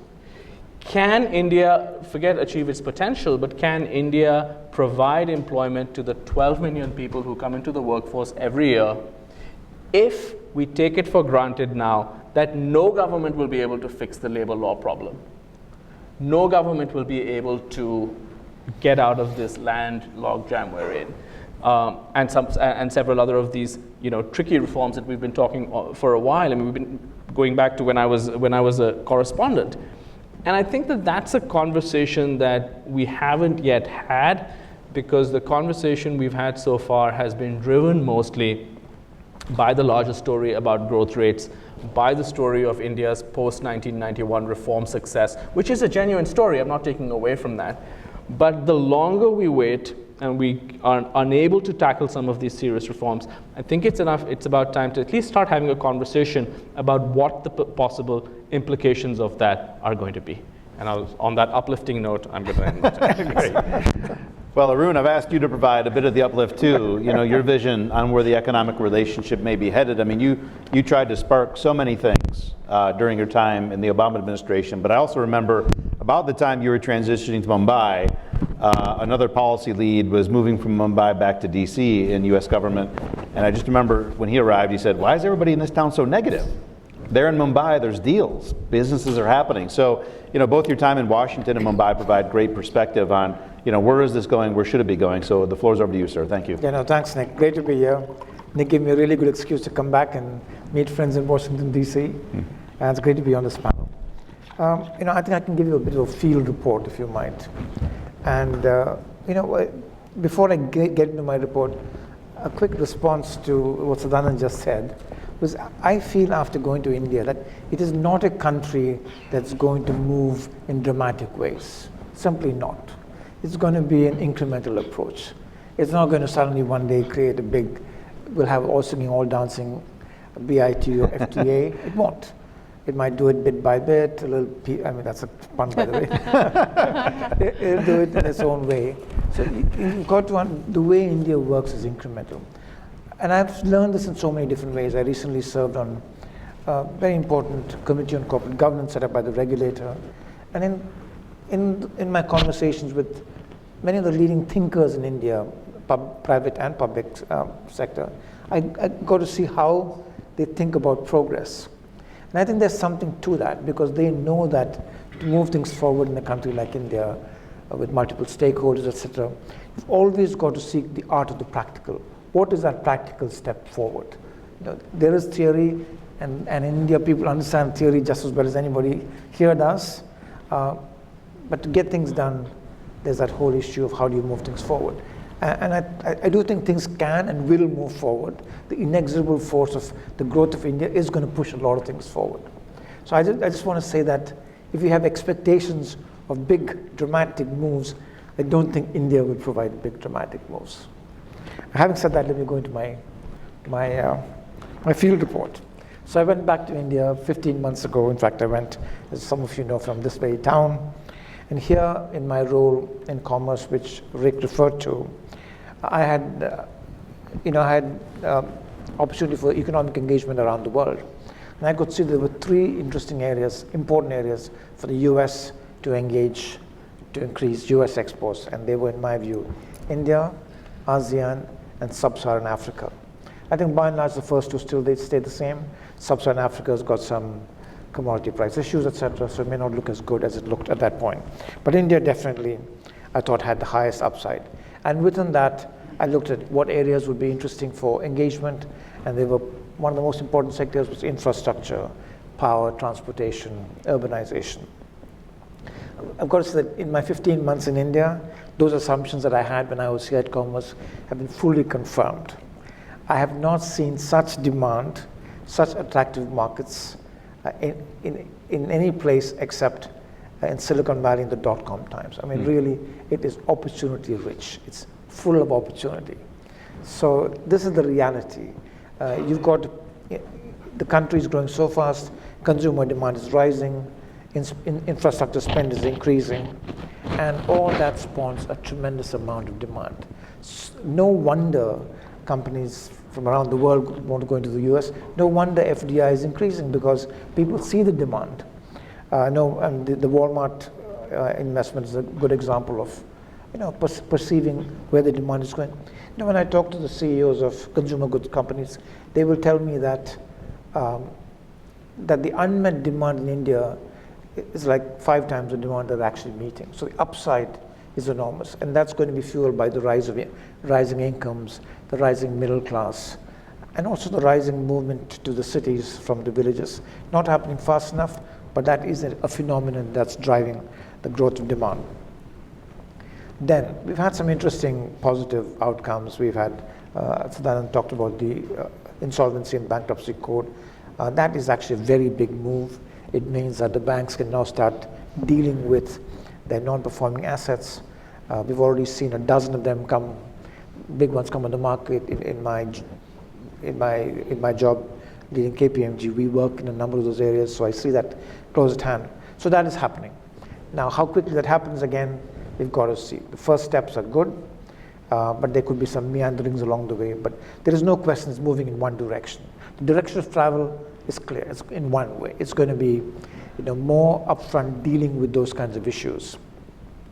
Once that makes progress, the banks will be able to lend more. The government plans to recapitalize public sector banks, which are dominant in the Indian financial scene. When that happens, private sector investment will pick up again. Right now, private sector investment is sitting on the sidelines. So these are the positive things that I see happening. The GST had some bumps along the road. So there were systems issues. There was a very complicated schema that was finally come up with. Again, it's a very typical Indian way of coming to a solution that where you would like to get 1 or 2, you get a dozen different schemes. But you know what? That made it work. So in the GST, it's a constitutional innovation to get the federal government and state governments to sit together and figure out how to tax and distribute the collections. It's quite complex, and so you have this GST council with all the states involved, and they make a lot of the decisions. But that's happening, and it's moving forward. And I think the government took a lot of risk with the GST, because remember, a lot of informal commerce now becomes formal. It meant actually that small shopkeepers, etc., had more work to do. And so I'm very positive on where that's going. I see that the logistics has improved, trucks are moving faster, all that. Then there's tremendous energy around entrepreneurship. This is, in my view, new. I mean, I've been going to India for several years, but I haven't seen this before. In India, the culture was try to get a stable job. Your parents want you to get a stable job in a government or in a good company, so to speak. But today, young people are like, let's start something. Let's be entrepreneurs.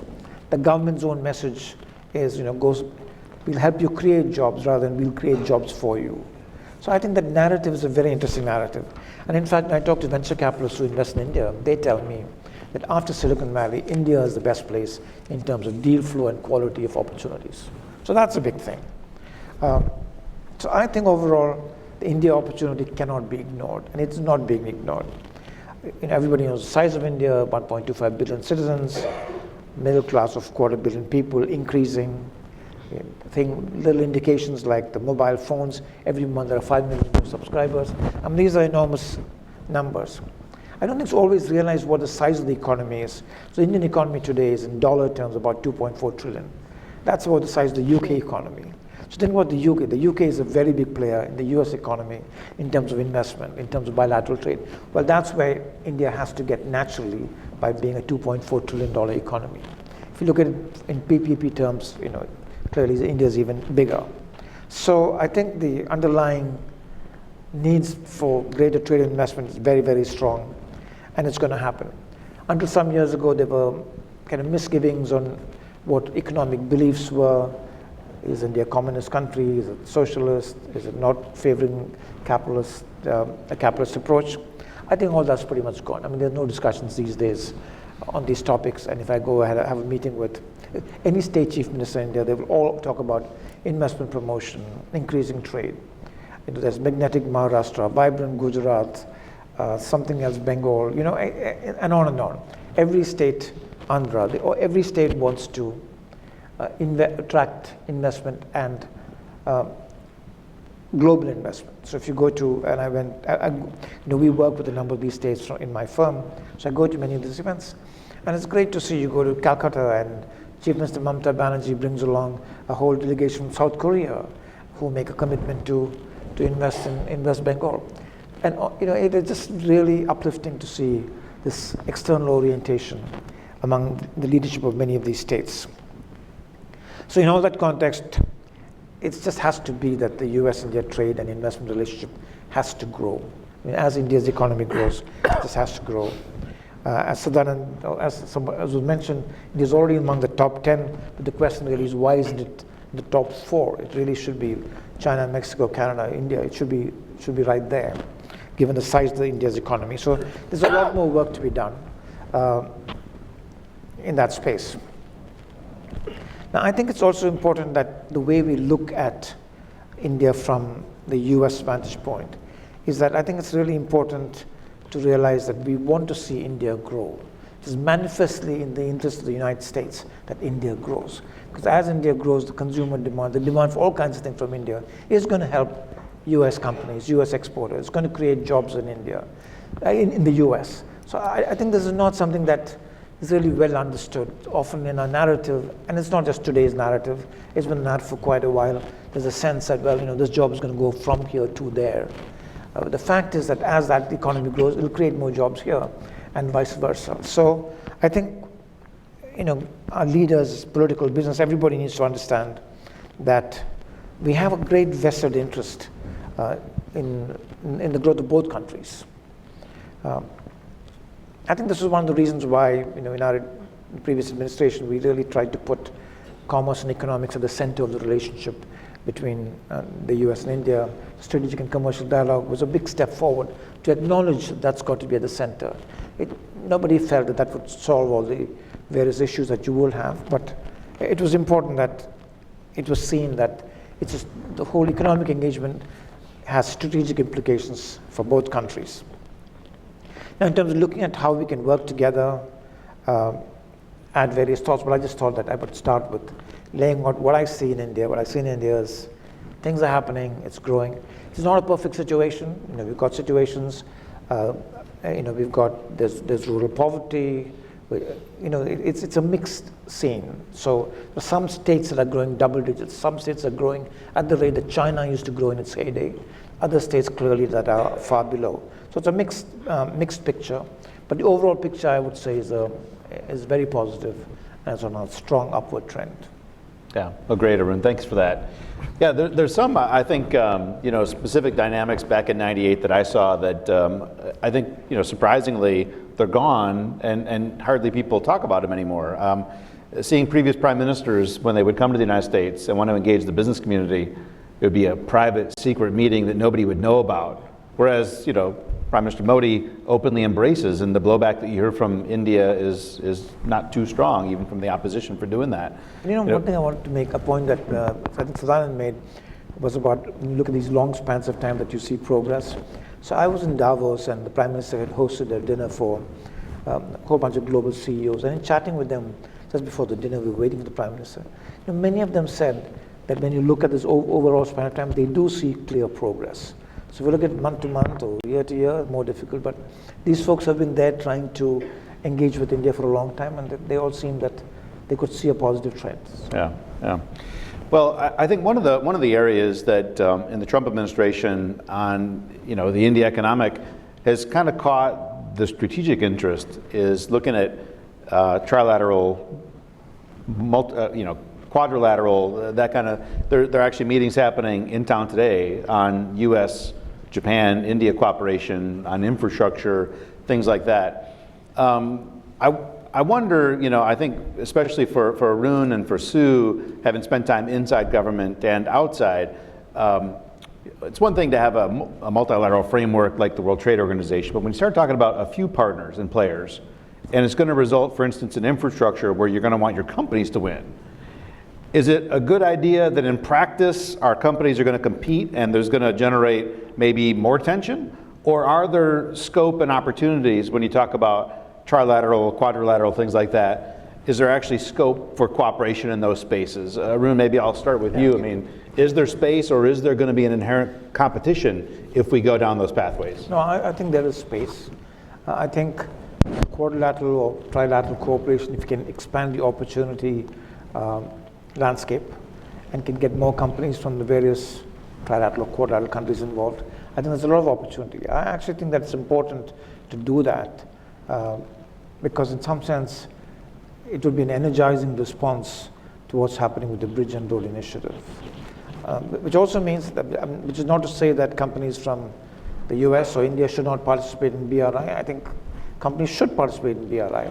So I'm not necessarily seeing it as totally competitive, but I think it would be valuable to have another energizing initiative that brings countries together. So one of the issues in connectivity and infrastructure is that it's not easy to win big projects acting singly as individual companies. I mean, what does China do? They go into Africa, they say, okay, we'll build out a corridor from city A to city B, and we will bring everything. So they take a consortium approach, including the financing. I think our economies, India, US, Japan, etc., don't work that way, but it's important to find some construct whereby we can begin to group, create consortia, and along with support from agencies like JICA or TDA, take on some of these projects. I think that there are big opportunities for companies from all these countries by doing that. So I really feel it's good. I feel any coalition that tries to expand the economic pie, I think is good. Yeah. Sue, I don't know if you have it. I know Arun has given a great deal of thought to this, and you thought about it a lot when you were in government, and I would just say from a strategic standpoint, especially what's going on with Belt and Road, I do think it is really incumbent on us to look at other vehicles for ensuring that there are the right rules of the road, looking strategically, and having broader participation of other Asian powers in the region. So I think it's very, very important to do. I think it's very complex, though. And the real complexity is how do you structure something so that companies from each of the countries feel that they have a fair or better shake than they would have had if we were going it alone.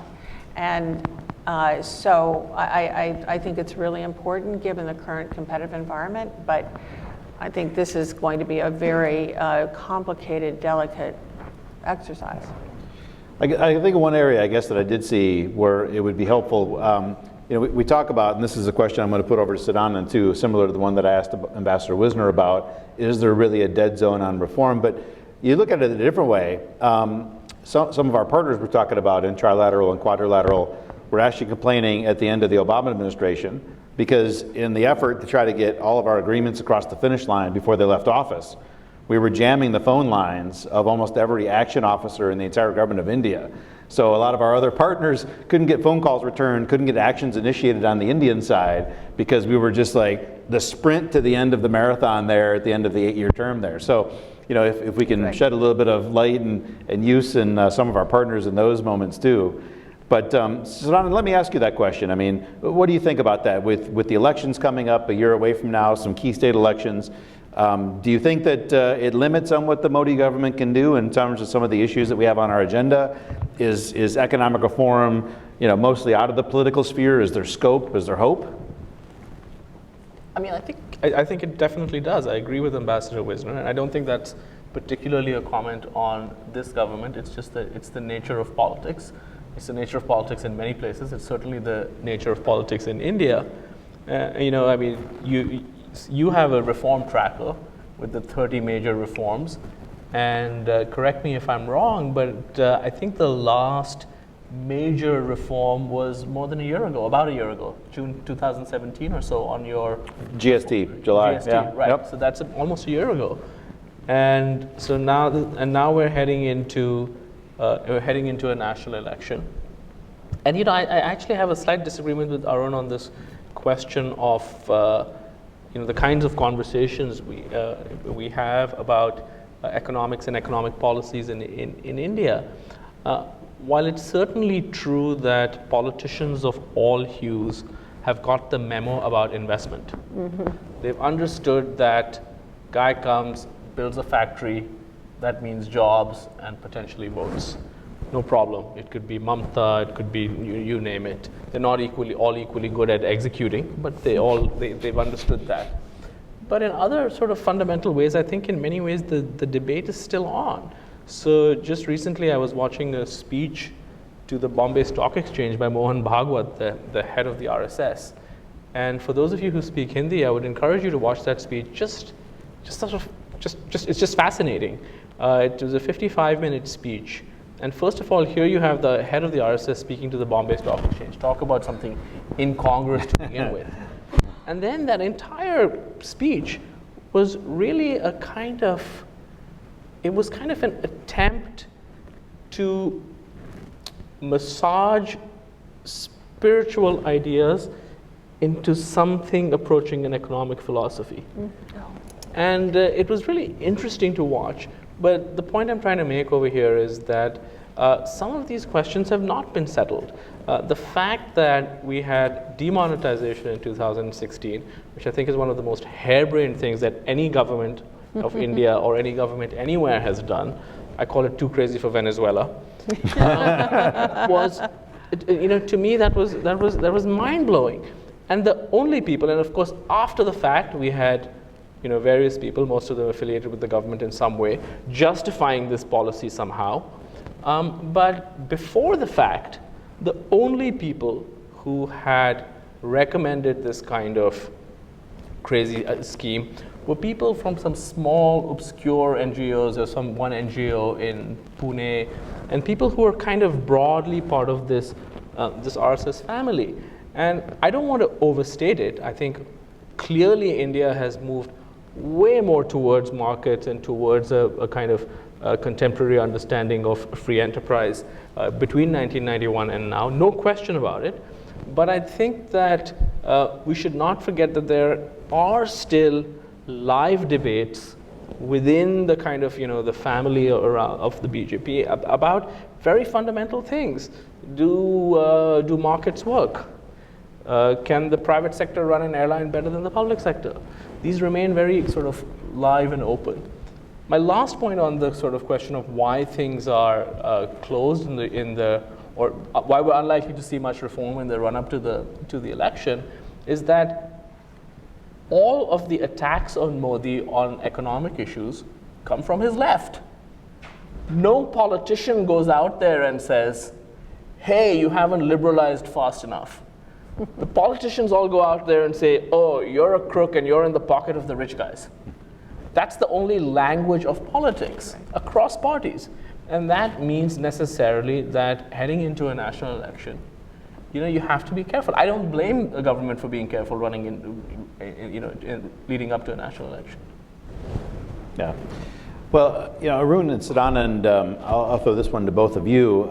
Both of you had mentioned, at least briefly, the rural regional parties, and especially Arun, with every state to West Bengal now having investor roadshows, which I think had been inconceivable, maybe even a little bit more believable when the communists were running the state at the end, when Buddhadev was fairly reform-minded. But how is this experiment in center-state relations and trying to alter the dynamic there, where the center, from the Planning Commission and Niti Aayog and offering model rules and regulations and that kind of stuff, how is that working? Do you feel that states have more tools at their disposal, that they're getting stronger cooperation, even non-BJP states? Is it sustainable? Is it a flash in the pan? How would you judge center-state ties and using that to try to leverage India as a better investing destination? Well, I won't go into center-state ties aspect. Maybe Sadan can do that. But among the states, I'm really encouraged to see the sense of competition. So I've been with chief ministers in so many different states, ranging from Kerala, which is a communist government, where he's very, very keen on promoting investment, promoting entrepreneurship, to Punjab, which is a Congress government. And India is the one place where communists aren't always the furthest left on the spectrum. but the spectrum, or if it's in Bengal, to very dynamic chief minister of Maharashtra.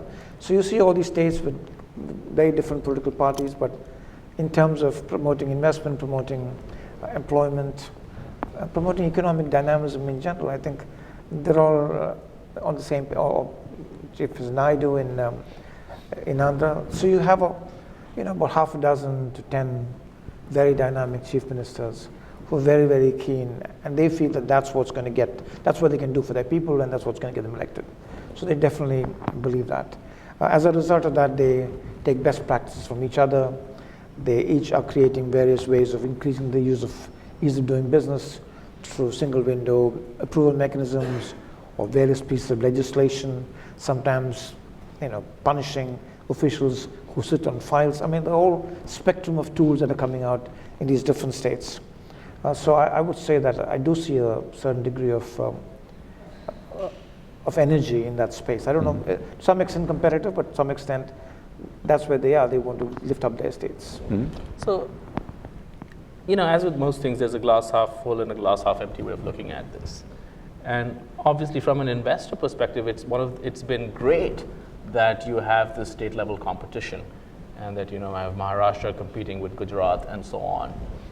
But if you kind of step back and look at the politics, a couple of things are I think potentially troubling. For instance, in the Karnataka election that we just saw, we have the results out tomorrow. One of the things that came out very strongly was this sense of sub-regionalism. And if you look at what's happened take the longer term over the last 25 years, as you're well aware, Rick, some states have done much, much better than others. And the problem we have really is that, yes, it's true that Maharashtra has run with the opportunity, as has Gujarat, as has Tamil Nadu, but by and large, these are the states in the south and the west. There was a time when it looked like Bihar was getting its act together and so on, but by and large, at the risk of sort of overgeneralizing, the problem is that the most populous parts of India are also the parts that have not got their act together. And occasionally one sees glimmers of hope in places like Bihar and UP. But the fact is that if you just look at per capita incomes, the per capita incomes between the divergence between the rich coastal states and the inland highly populous states is growing enormously, in part because birth rates are much higher in the Hindi heartland, but also in part because incomes have grown much faster in the coastal states because they attract that much more investment. I mean, of course, there are a few states in the north that are an exception to this, such as Haryana. But by and large, this holds. And I think the interesting question in terms of federalism is, and I think so far India has managed this quite well, but how do you allow this, because it's very good for the country as a whole, but at the same time, do you have systems in place that contain some of the tensions that arise, for instance, from migration? Yeah, one of the more fascinating reports that just got released last week, if you haven't seen, the state of Rajasthan actually requested the World Bank to come in and kind of do a self-assessment of governance, reforms, economic growth in their own state, which is pretty unusual because sometimes state leaders, they're not often challenged when they try to put forward data and statistics and information about their own state. So, Rajasthan actually kind of took that step. So you see, even apart from the tools that the Indian federal government's offering, there you got an opportunity where a state was reaching out, beyond for a multilateral agency to come and take a look. The last thing before I open it up to the floor, and this would be for Sue and Arun primarily, here we are in Washington, we got these trade concerns, and you see, as Ambassador Wisner mentioned, using tools once again of the government, threat of sanctions, GSP revocation, things like that, to try to resolve issues on price controls and disputes. Both of you, having spent time inside and outside of government, do you have any advice for those in the Washington community that these are real issues, and you want to see them resolved, but also you want to make sure that the relationship itself doesn't fall into an abyss? What's the best way to kind of approach that you've seen so far? Is it pressure and threats? Is it coaxing? What are some things that we should keep in mind, since you both have that unique perspective of having been inside negotiating these things as well as outside in the private sector? So I don't know if you have any thoughts on that. Well, I think there are a combination of approaches, and it depends on the issues. I know there's just an outcry about the number of big trade issues that we have today. First, I think it's important to say relative to what countries. I mean, India I'm sorry to say it that way, but that is how we need to look at things, because today we have a very different trade environment in our government, and they're the first to say it. But for each of these issues, there's a different approach. And in many of them, they look very inflammatory, but they're actually not. And in those kinds of cases, even on the currency issue, it's a technical qualification. I think the important thing is that there are channels in place for engagement, and on the Indian side, they should be engaging on this so they can head off anything difficult that could happen. I think the GSP is a really sad. That's something I deeply regret, because I assume the idea is that they think this is leverage to open India's market. I don't think it will serve that way with India. And number two, I think GSP actually still serves an important development purpose and helps. There are many poor people in India that actually benefit from the preferential treatment that India gets in the United States. So, and on that issue, I think some of those are the hardest, because the Indian government has a lot of pride about these kinds of issues, yet it's very, very important. And the question is, who cares enough to take up an issue like that could have a broader effect on disputes? Two countries that are large are going to have disputes, WTO disputes. The question there is, how do we deal with them? Is there a way that we can set up that with better lines of communication, which there are today on the trade side, that perhaps in discussion we could look at other ways of achieving the same goal, that we don't always fire first.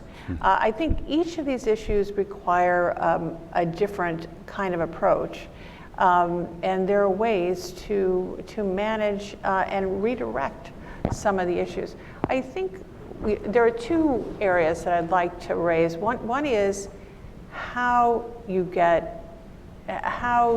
work with government to think strategically, because an agency like USTR has 300 people. They are, and especially now with the most intense agenda in history, which they themselves have created, how do you get thinking that is strategic, that is something other than just quenching a fire? So I think that's a problem. And I don't know what you found, Arun, is sometimes the government is good, the all-government approach, where you bring the relevant agencies together and they really work collaboratively in a strategic way. I find sometimes that's really hard to get people on board, and that's where I do think the private sector really needs to work with governments strategically, because governments are not our government as it's currently structured, given the resources that are available, and to me, regrettably, the outsourcing that goes on, they are not in a position to look forward down the road. Yeah. Arun? No, I would agree with everything, Sue, that you said. And even the examples you gave, GST, I think is a great example for two reasons. One is, if our premise is that India's growth is good for the growth of the US, growth in India will create jobs not only there but also the US, then GST is a good example of going the other way. The second is, there's this Indian author named Devdutt Patnaik who talks about how Indians look at things and how Westerners look at things. And one of the things is says, you cannot ever tell an Indian what to do. You can't say, don't do this. Right. Even if he doesn't want to do it, he won't want to take that injunction. So there's a way of dealing with these situations that's very different. I want to build on what you said about what the government can do. I think one of the strong roles that the government can do is the convening role. For me, the first time I came to government was the 3 years I spent here, and I was quite amazed at the power of convening. Right. I think convening influencers, either through the CEO forums or there's also the President's Advisory Council in Africa. There were many, many mechanisms that I remember that I thought were really effective. They didn't negotiate or decide anything, but they helped thinking move in directions, helped shape priorities for governments. So I thought the using the convening power, and I think I believe now the US-India CEO Forum is being revived, which is great to hear. I think those are important forums. Yeah, that's great. Well, let me open it up to the floor. What questions do you have for the econ panel here? Got about 15 minutes. Yeah, Nelson up in the front row can get it kicked off. Great. We got a microphone coming up here, just so everybody can hear in the back. Thanks. Rick, thanks so much. This afternoon's panel is just absolutely terrific. Afternoon's program is absolutely terrific, and this panel is great. Ambassador Juster in mid-January gave his inaugural speech in which he laid out a vision for U.S. and India. And I must say, India is so lucky to have Ambassador Juster there at this moment. And as much as I respected what he laid out, I disagreed with him on one point. His view is that we have moved past the point where U.S. and India need a frame for their relationship. I disagree with that, as I told him when I was in India last month at the India-US Forum. I think that India, especially in the commercial side, benefits hugely from a frame with the U.S. Commerce, as Arun points out, commerce is moving. I think commerce needs the encouragement of a framework between the U.S. and India that both sides can hook onto to drive toward further commercial opening. And I wonder what this panel would think about the notion that indeed, while in the last administration we looked at multilateral efforts to open up India, APEC, perhaps looking forward at engaging India with its Pacific allies, perhaps even the TPP. With this administration here, perhaps trying to find a strictly bilateral, perhaps commercial light framework would at least drive us forward and give Trump and Modi benchmarks against which to measure the relationship and give companies on both sides the encouragement to drive forward. Sue? I completely agree with you, Nelson. It is what I was really talking about, because in the absence of that, you fall backward. And people then get more exercised rather than being constructive about dealing with the existing issues. And so, you know, I also noted in that speech he talked about that he did talk about a free trade agreement too eventually. And I feel like we need to not get stuck in old structures. Remember, the whole FDA was developed many years ago, and it's not a one-size-fits-all. Just like, you know, I don't think that's the way we ought to be thinking about. We ought to look at something that is achievable. And FTA is not. It actually, and it's a gold standard that's inapplicable to India and the United States, because what does it do? It makes each country immediately defensive, because we know what the first demand will be, agriculture. India is not capable of delivering an FTA-style agriculture sectoral agreement. That's part of an FTA. And you know what their first demand will be for us, visas. And so it seems like beating our head against the wall to go and use the old structures. So, but that doesn't mean there shouldn't be a structure. And that's why I do think something where we're both confident, not defensive, but where we can really set the rules of the road and potentially expand to other partners like in the innovation area. Yeah. Sarna, Arun, anything to add? Take a very quick stab at this. I mean, I think that, all of us would probably be in agreement, all of us on this stage and many of us in the audience. But I think that, we sometimes lose sight of the fact that we are really in an extraordinary moment of history. I never thought I'd see the day where there'd be a U.S. administration where people don't seem to think that trade itself is such a good thing, that comparative advantage is something that's being debated. Sure. So it's so fundamental and so basic. I think it's less stark actually on the Indian side, but you have seen over the last few years, for example, some backsliding in terms of bits, some concerns that India actually did not do the right thing by opening up and so on. So while I think we agree on the goal, I think we have to acknowledge that where we sit today, that goal seems to have receded rather than come closer compared to just a few years ago. Yeah, and I would think, I do agree that there needs to be a mechanism for robust dialogue where you can have a lot of trust building occur. And there are some issues where there is a lot of mistrust. I mean, visas, equalization on the Indian side, these are big issues. And there needs to be some way in which there's a commitment on both sides to work through issues on either side. And if you don't have that conversation, I think then it almost becomes a feeling of, you don't really care for what we care about. So it's really very important to engage at high levels and constantly. I think that's one thing I've seen that kind of is missing, the Vajpayee government had and successive governments have not. The ability to stage and offer a schedule and timeline for tough decisions. Sue, you mentioned one, but also, for Yashwant Sinha as finance minister to announce they're going to go to East Asian tariff levels over 5 years, and every year it would drop. Or opening telecom, where they said this is the roadmap, and they actually went faster than they laid out for the roadmap for opening telecom. That kind of idea about coming to an agreement, even if you delay tougher measures, but you knew they're going to stick to it. We have seen, even against stronger headwinds against foreign engagement, but Singh didn't have so much, and I think Modi too, the idea about setting a multi-year framework, that kind of thing. So there are models out there that have been employed by BJP governments in the past. There are less dramatic things like, to get Indian companies into US supply chains is an important issue. If India needs to increase exports, the best way is to integrate supply chains, which also means you should not have tariffs that militate against those supply chains. So many of these are interlinked, and I think an approach where you could get commercial sector companies involved with governments to focus on increasing supply chain integration would be a good thing for both countries. So the infrastructure is another area where you should get commerce, finance, companies, banks, financiers, and the governments together to focus on how can we look at a few major opportunities, maybe creating consortiums. I think there's a lot of room for that kind of engagement, and that can only happen if there's some kind of a mechanism whereby which there can be a good, strong government-to-government dialogue fairly frequently for these two big economies.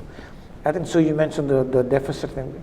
It's, when you think about it, India's deficit with the US as a percentage of exports is shrinking. I mean, 30 billion is not a big deal for a 2.5 trillion economy or a, 15, $16 trillion economy. It's also not a reflection of trade performance. Yeah, so we just, but if you have these conversations, hopefully there'll be other narratives that come out of it. Right. We had another question up at the front here. The microphone, easy enough. Thank you. Thank you so much for your presentations and discussion. My name is Paulo von Schirach. I'm president of the Global Policy Institute. Looking at the fundamentals, and you know this to a level of granularity that most people don't have, is fundamentally, as we look forward, the glass half full or half empty. If I look at the doing business rankings and I look where India is, it's not an overwhelmingly positive position. If I look at Transparency International Index on corruption perception, it's not particularly enticing. Mr. Modi came to power as a sort of this transforming hurricane, that he was going to do everything right and open up the country. FDI will come in, whatever, in rivers and whatnot. Just this week's Economist points out to a stalling of exports from India. You have discussed some issues, including this potential, cooperation with the World Bank in terms of looking at governance in one particular state, which I think is very intriguing. But where do you see this going? In other words, do you see the trend sufficiently up that is comforting in terms of creating the appropriate business climate for FDI and other economic activities, both domestically driven and driven by FDI?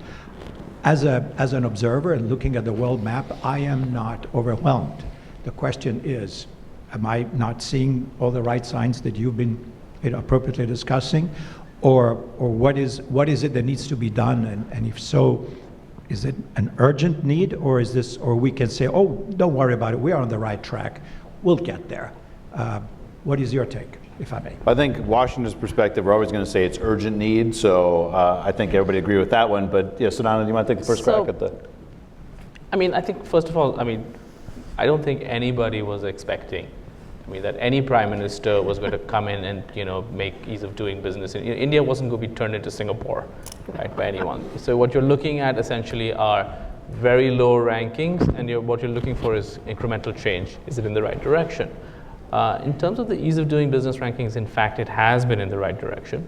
If you just look at the if you look at the numbers, but I would argue that enough hasn't been done, and I would argue that domestic investment. One of the reasons that domestic, and I'd love to hear Arun's point over here, but one of the reasons I think domestic investment has been suppressed.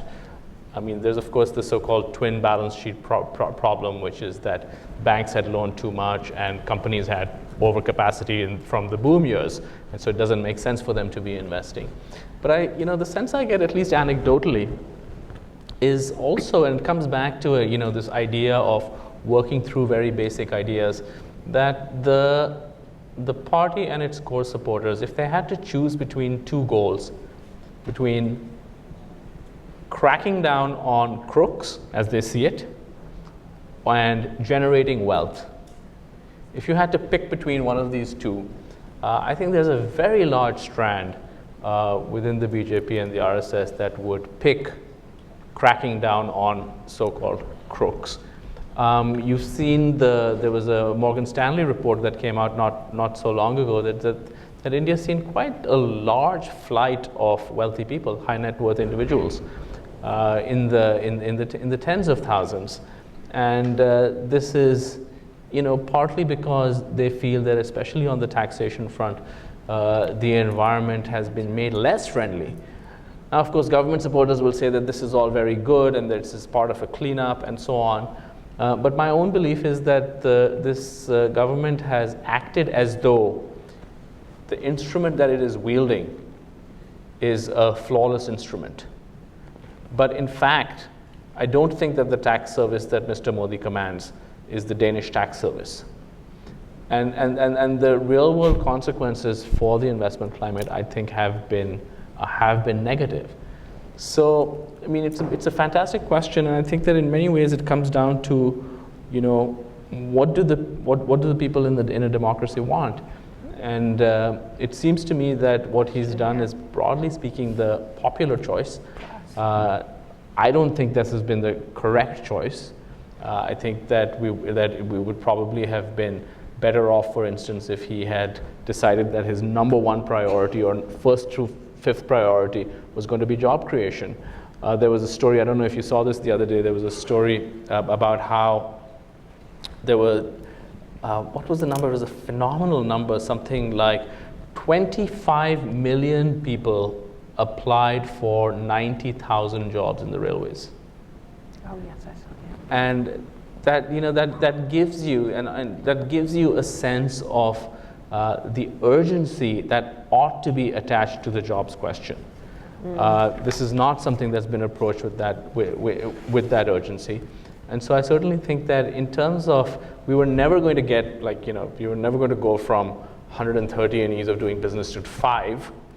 But I do think that this was an opportunity to move much faster, because this is the first single party government India has seen in 30 years.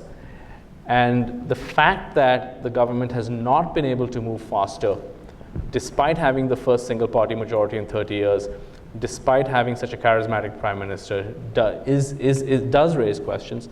And lastly, on one other point, is that Modi is an incredible communicator. I would say he's the best communicator by far in Indian politics. And the hope was, or at least my hope was, that he was going to use these great communication skills to sell tough reforms. So he'll take a reform that no one else could sell, and he'll take it to the people because he communicates so well. But in fact, what we're seeing is that he's using these great communication skills to talk up weak reforms and sort of project them as sort of earth-shattering and so on. So I certainly would say that on the whole, compared to what we could have got and should have got, they've fallen short. Well, I would say that the foreign direct investment has been going up, and that in a way speaks for itself in terms of people voting with their checkbooks. On the corruption issue, that is, a large country, that is an issue. But what I do hear consistently is that at the highest levels of government in the center, it's never been, this is the best it's ever been. a lot of people tell me there is no corruption at the highest levels of government, which I think is very, very refreshing to hear. So there are, it's obviously a mixed bag because it's a large country, but I think in the Modi government, one thing I've heard from a lot of folks is it's been the cleanest at the top levels. Yeah. Yeah, I mean, from Sarna mentioned, we have our own kind of reform tracker, and looking at big domestic reforms and foreign equity reforms, I think Modi came out of the gate pretty effectively. Oil and gas, coal, a lot of big things early on. He moved about 40 FDI, some small, some big in the first 2 years in office, and then there's been a pretty steep decline. So in looking at it that way, maybe it's the lessons of the Vajpayee government. I know members of the Vajpayee cabinet had thought we did too much reform kind of mid-period, and sometimes those take a while to gestate. And sometimes there's a bit of short-term pain in that. So, it could be a thoughtful exercise of get some of those out of the gate pretty early and give them a little bit of time. But I guess some of this too, we'll only know if there's a second term and see if we see the same kind of thing rehash over another 5-year period. So, well, thanks to this terrific panel. I know the econ and trade side sometimes is a bit more depressing, but I think we got 3 terrific experts here to kind of walk us through. And coming up next, we'll talk a bit about the strategic relationship, which I think over the last 20 years has seen a little bit more of a direct upswing, chaired by Kath Hicks. But please join me in welcoming the 3 great panelists up here.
Thank you for sticking around for what turns out it sounds like to be the upside.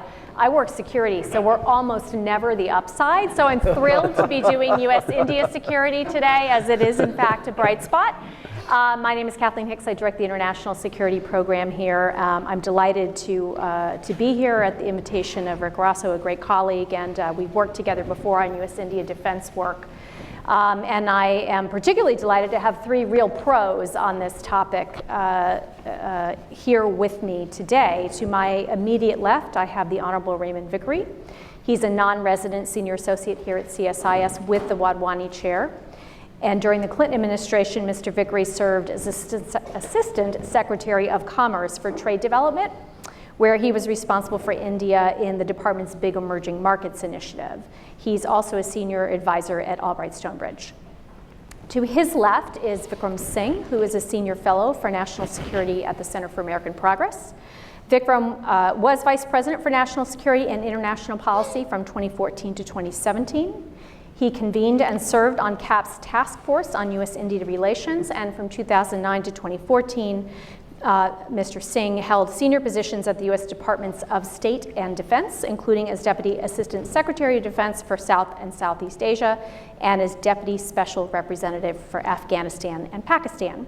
And then finally, we have Mr. Thomas Breckenridge, who is Vice President Global Sales India at Boeing Defense, Space, and Security. Prior to this, Mr. Breckenridge was the co-chairman of the Aerospace and Defense Committee of the American Chamber of Commerce in Japan. What we thought we would do today is provide you with a little bit of U.S.-India past, present, and future, the ghosts of U.S.-India security cooperation, past, present, and future. I recall being in the Clinton administration in 1998 as a civil servant.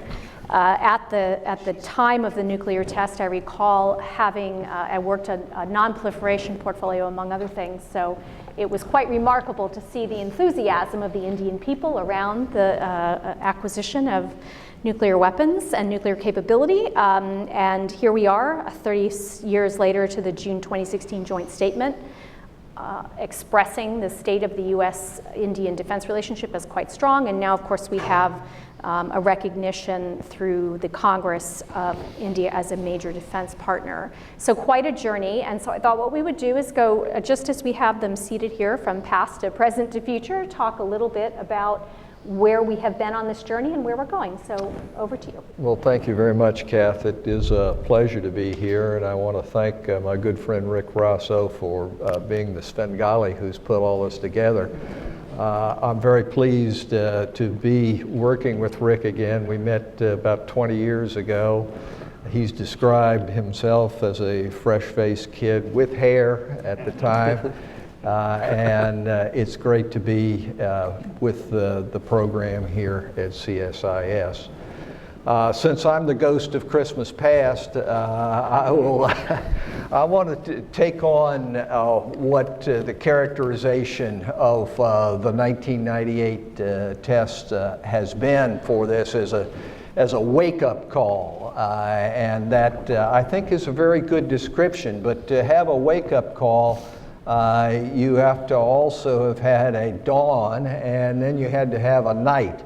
And the night is the cold dark of estrangement, really. And I think to understand what has occurred in regard both to the dawn and to the wake-up call, you have to look back again at the night.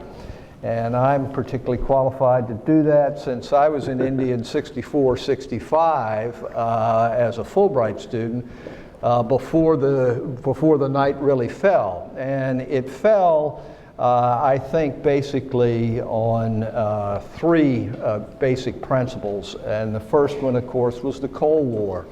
The Cold War and the U.S. allying with Pakistan was a tremendous and fundamental strategic factor.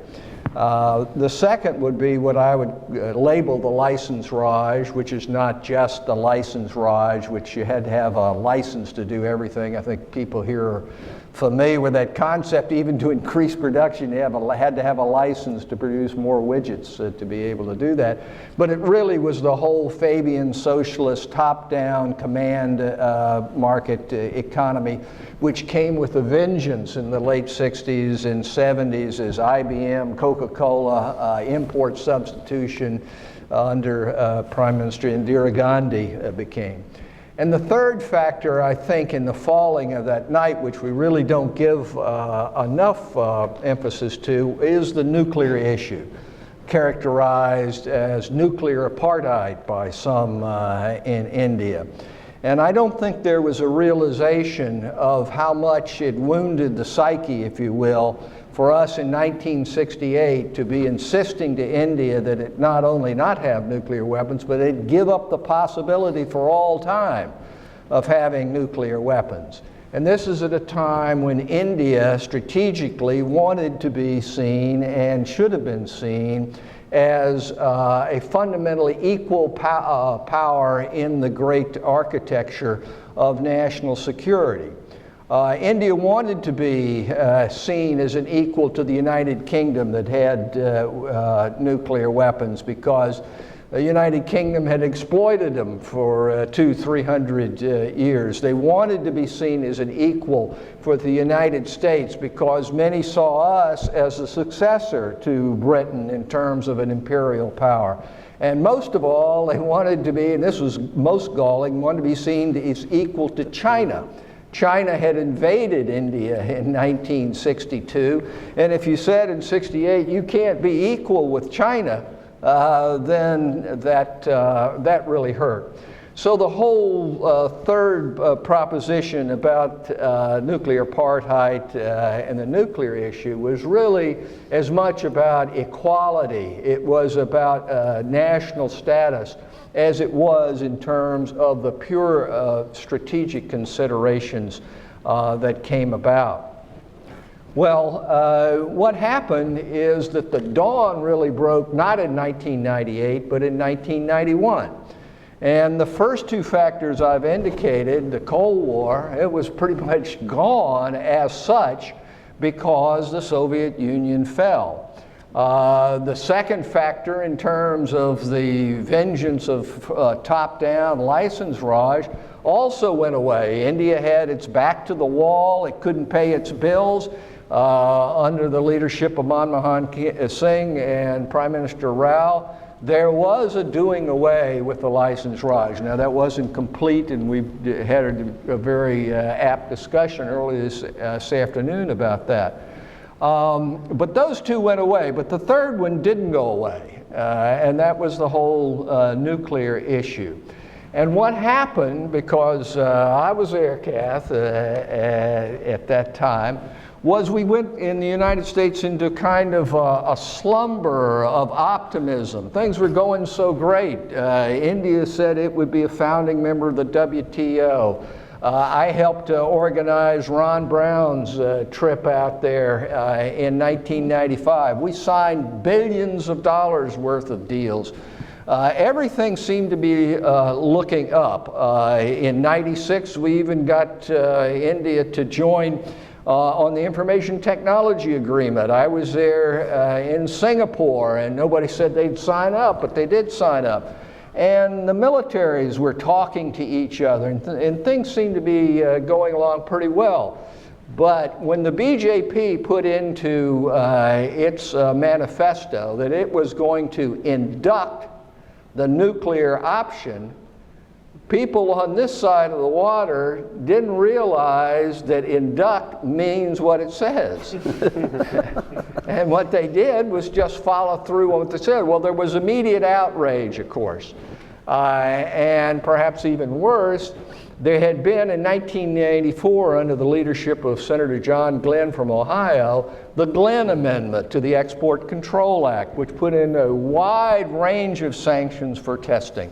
Not only XM, OPEC credits, agricultural credits, aid of any kind, but we even had gone so far as to say we were going to go to the supposedly independent multilateral bodies, the IMF and World Bank, and we were going to vote against India and prevent them from being able to get the kind of help that they needed. And so the people who we had to awaken from this slumber of optimism. And I must say that Rick has asked me to look at the part that I know best at that point, because at that time I was, horror upon horror, a lobbyist. I was a lobbyist with the U.S.-India Business Council. And what we found out was that at first the Congress was completely taken aback and backed the sanctions. The head of the Senate Foreign Relations Committee, Jesse Helm, and I want to read this quote so I get it exactly right. He burst into a meeting of the Subcommittee on Near Eastern and South Asian Affairs. This is May the 13th, 1998, when the second round of tests went off, and said, quote, "The Indian government has not shot itself in the foot. Most likely it shot itself in the head." And that was the mindset, and that was the way in which where we had to come back for. However, look what happened. By the end of 1998, there was waiver authority on a temporary basis. By the end of 1990, that waiver authority was made permanent.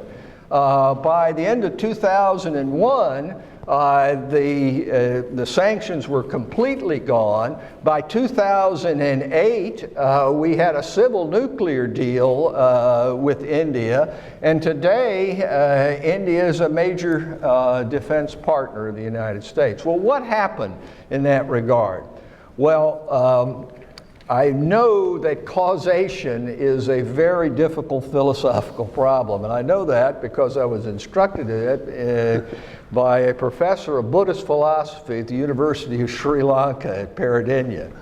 And if you try to follow that and really figure out how things are caused, it becomes very difficult. But let me just tell you from a lobbyist point of view how it happened.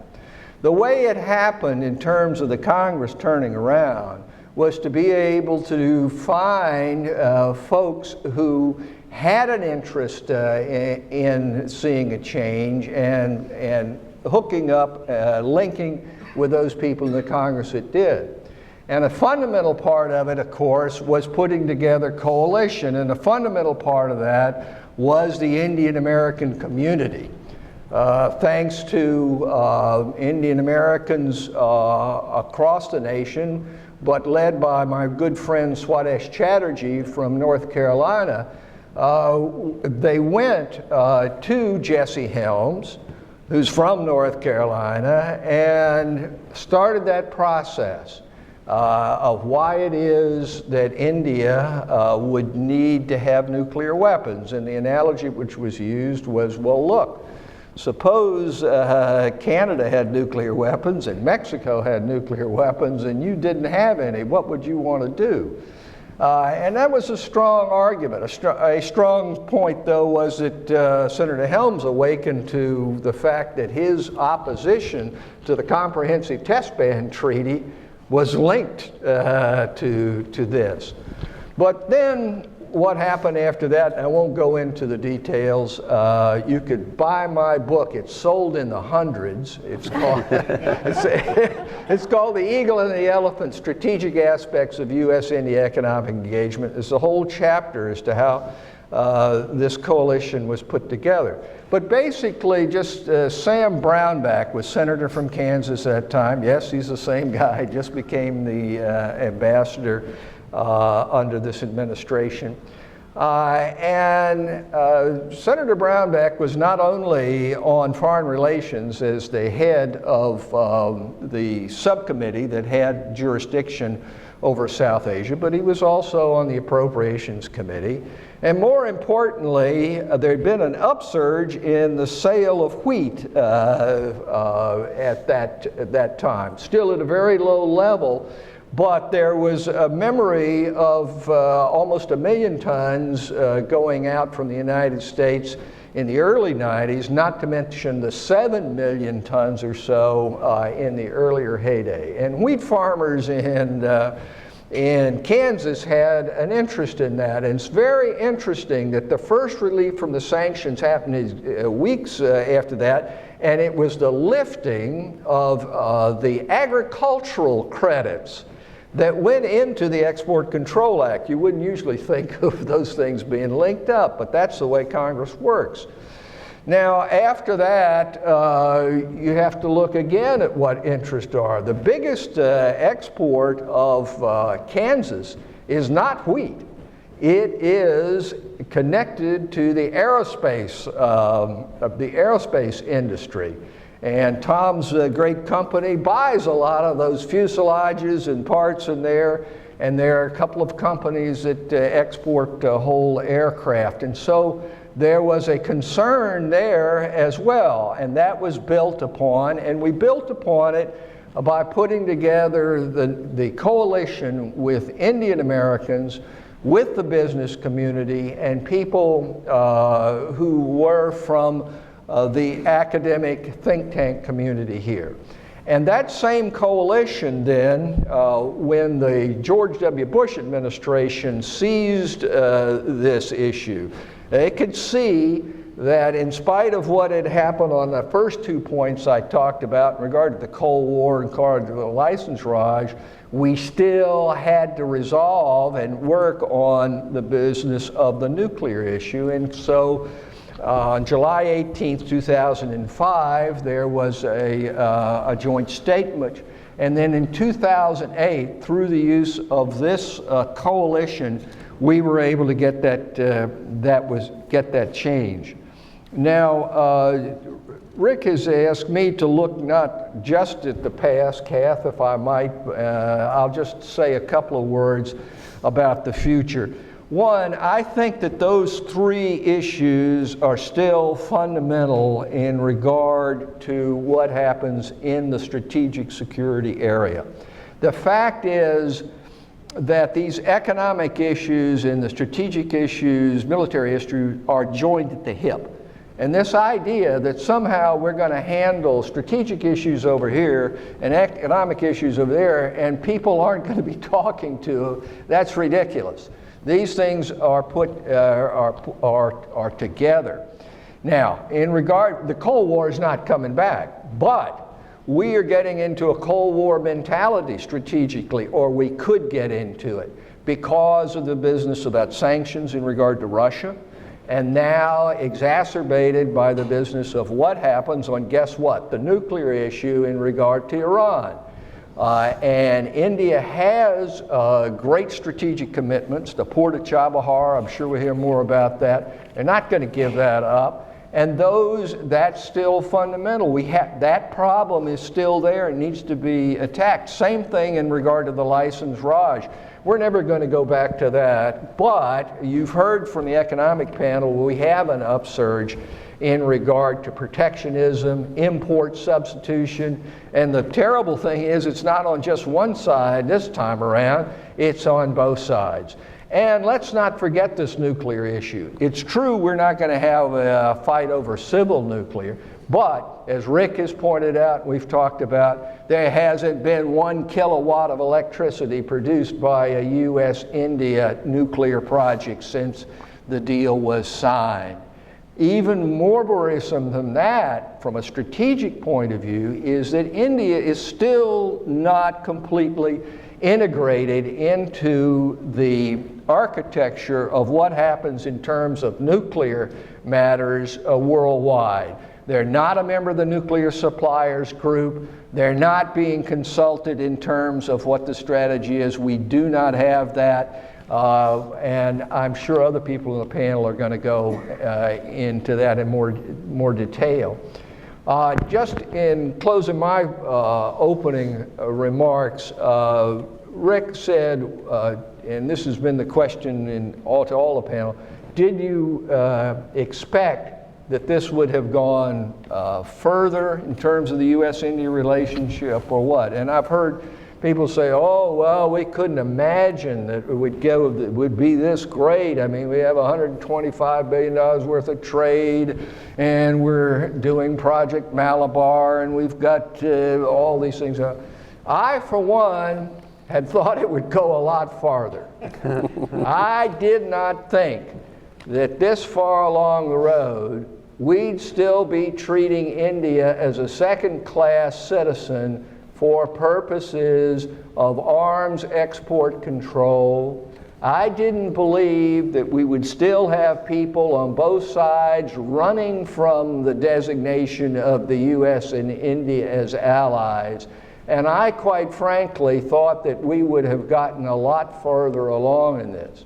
And that's one of the reasons that I'm working with some of the same people who were involved in the coalition the first time around, but the U.S.-India Friendship Council, getting advice from people like folks at CSIS, to be able to do this, because the lesson is that the price of an upward swing, a continued upward swing between the United States and India in strategic matters, the price is eternal vigilance and care for the relationship. The truth is that the U.S. and India are a lot alike, and we do have values in common, but we're not so much alike that this thing can be put on autopilot. And without that care, attention, and vigilance, being awake, if you will, to it, it won't go forward. Thanks, Kath. Great, thank you. Vikram, how about your take on where we are? Where we are, the ghost of Christmas present. Does that make you Scrooge or Rick? Who's Scrooge?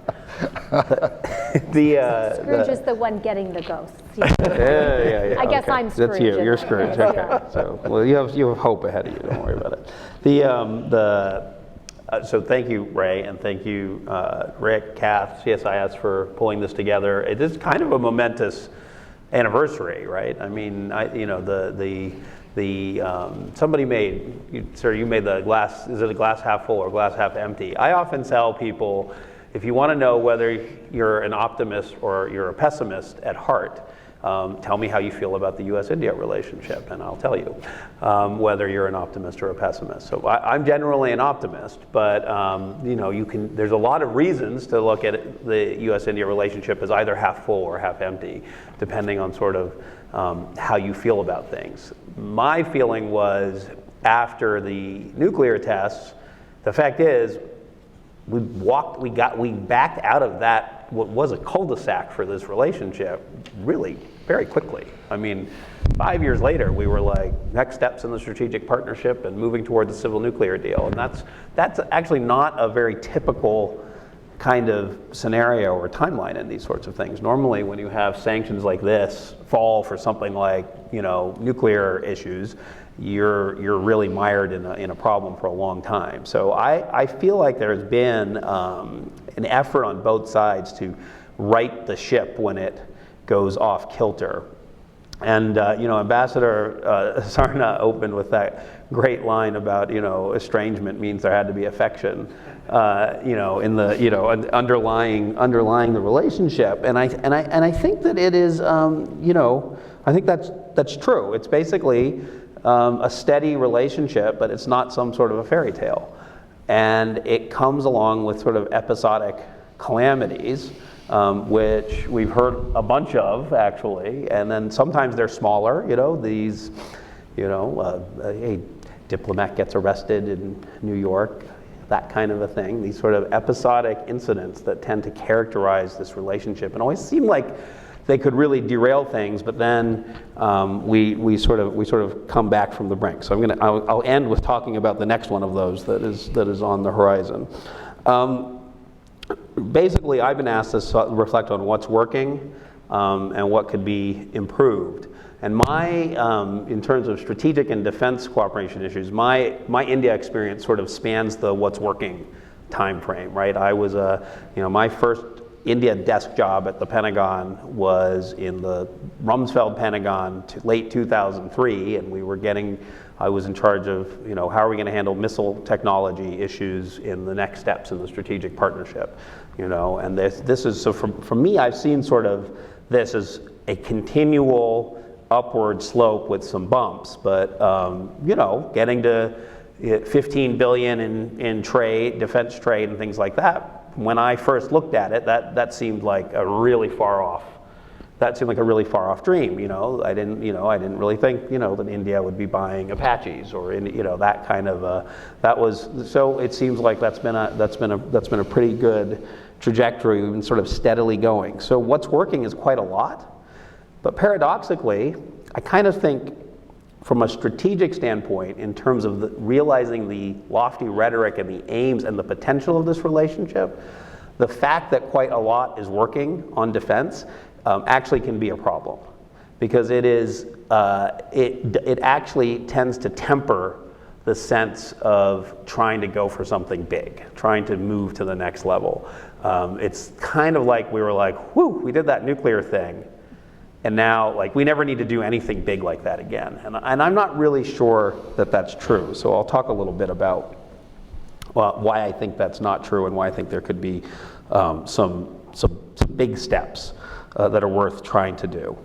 A little bit about what's going right, and let's look at it from each country's perspective. So one of the challenges with India has been understanding how procurement's going to work, understanding how competition is going to work, what is India's modernization going to actually look like, where can the United States and US companies really get in and benefit and not be frustrated, and other partners too. So you have lots of fits and starts, and things happen and get rolled back, and there's still a lot of corruption. There's all sorts of problems there. So, you know, India is, you know, has been pretty clear about where it wants to go on some procurement changes, and very clear about where it wants to go on defense production.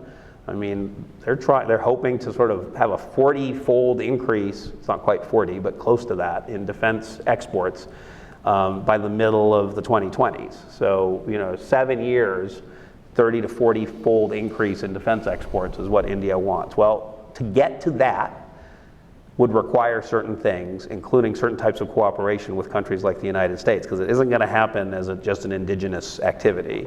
And that gives some indicators of, you know, areas of opportunity for US companies and for the United States in terms of overall defense cooperation.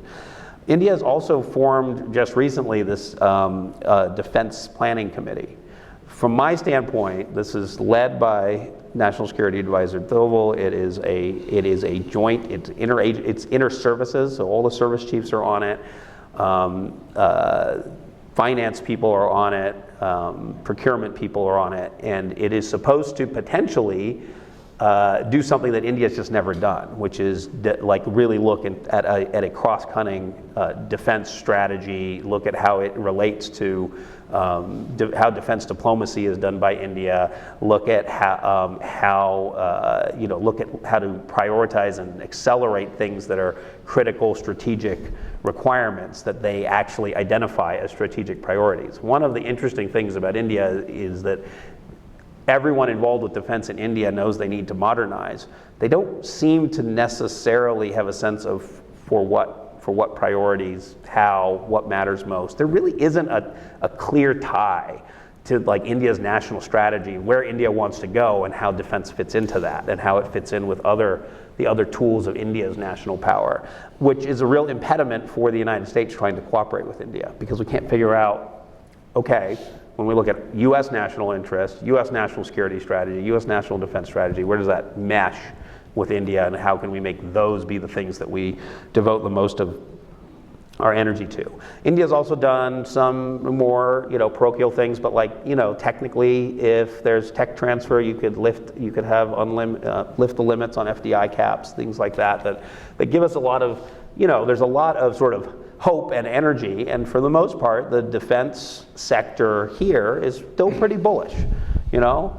A lot of companies say it hasn't been as fast as we wanted, we've had too many setbacks, but there's big things out on the horizon. India's going to be building aircraft carriers, India's going to be procuring submarines, India's got an awful lot of fighters to procure, and all of those have been these fit and start up and down things, but they all also are things where people are like, okay, we know how it's conceivable for this to work and to land with us if we're in the U.S. defense sector. And we're willing to offer things, and we have the backing of the government to offer things that we might not have been able to do before in the United States. So in the U.S., things are actually, there's a lot of positive movement too. I do think that the United States has sort of now a serial commitment to figuring out how to give India the most it can in terms of technology transfer and things. I'm the first person who actually asked the lawyers, can I put this sentence in a document that I'm sharing with the Indians, which was, India is treated on the same way as NATO allies for the purposes of XYZ. And can I say this and have it be factual? And basically, when it got down to it, the answer was yes, but they don't like it, because we actually treat our allies in the same way that we treat India, which is they find it kind of annoying, right? I mean, we have end-use requirements, verification, we have monitoring, we have all sorts of, and all of our allies have signed all of those multi-initialed agreements that India, struggles to get to yes on. That's the difference, is that we don't have the same, we haven't been able to secure with India the same, bilateral agreements as we have with others. And that's the limit. It's not the limit of like India is somehow not trusted, or there's actually a pretty big push to fight that within the US government. But without those instruments, it becomes very hard. We have laws, we have rules, we end up having to follow them, we have to find ways to work around them, you have to get exemptions. Everything is harder with India. But I have steadily seen over 3 administrations, and looking in on the Trump administration, that from a policy standpoint, policymakers want to make it work with India.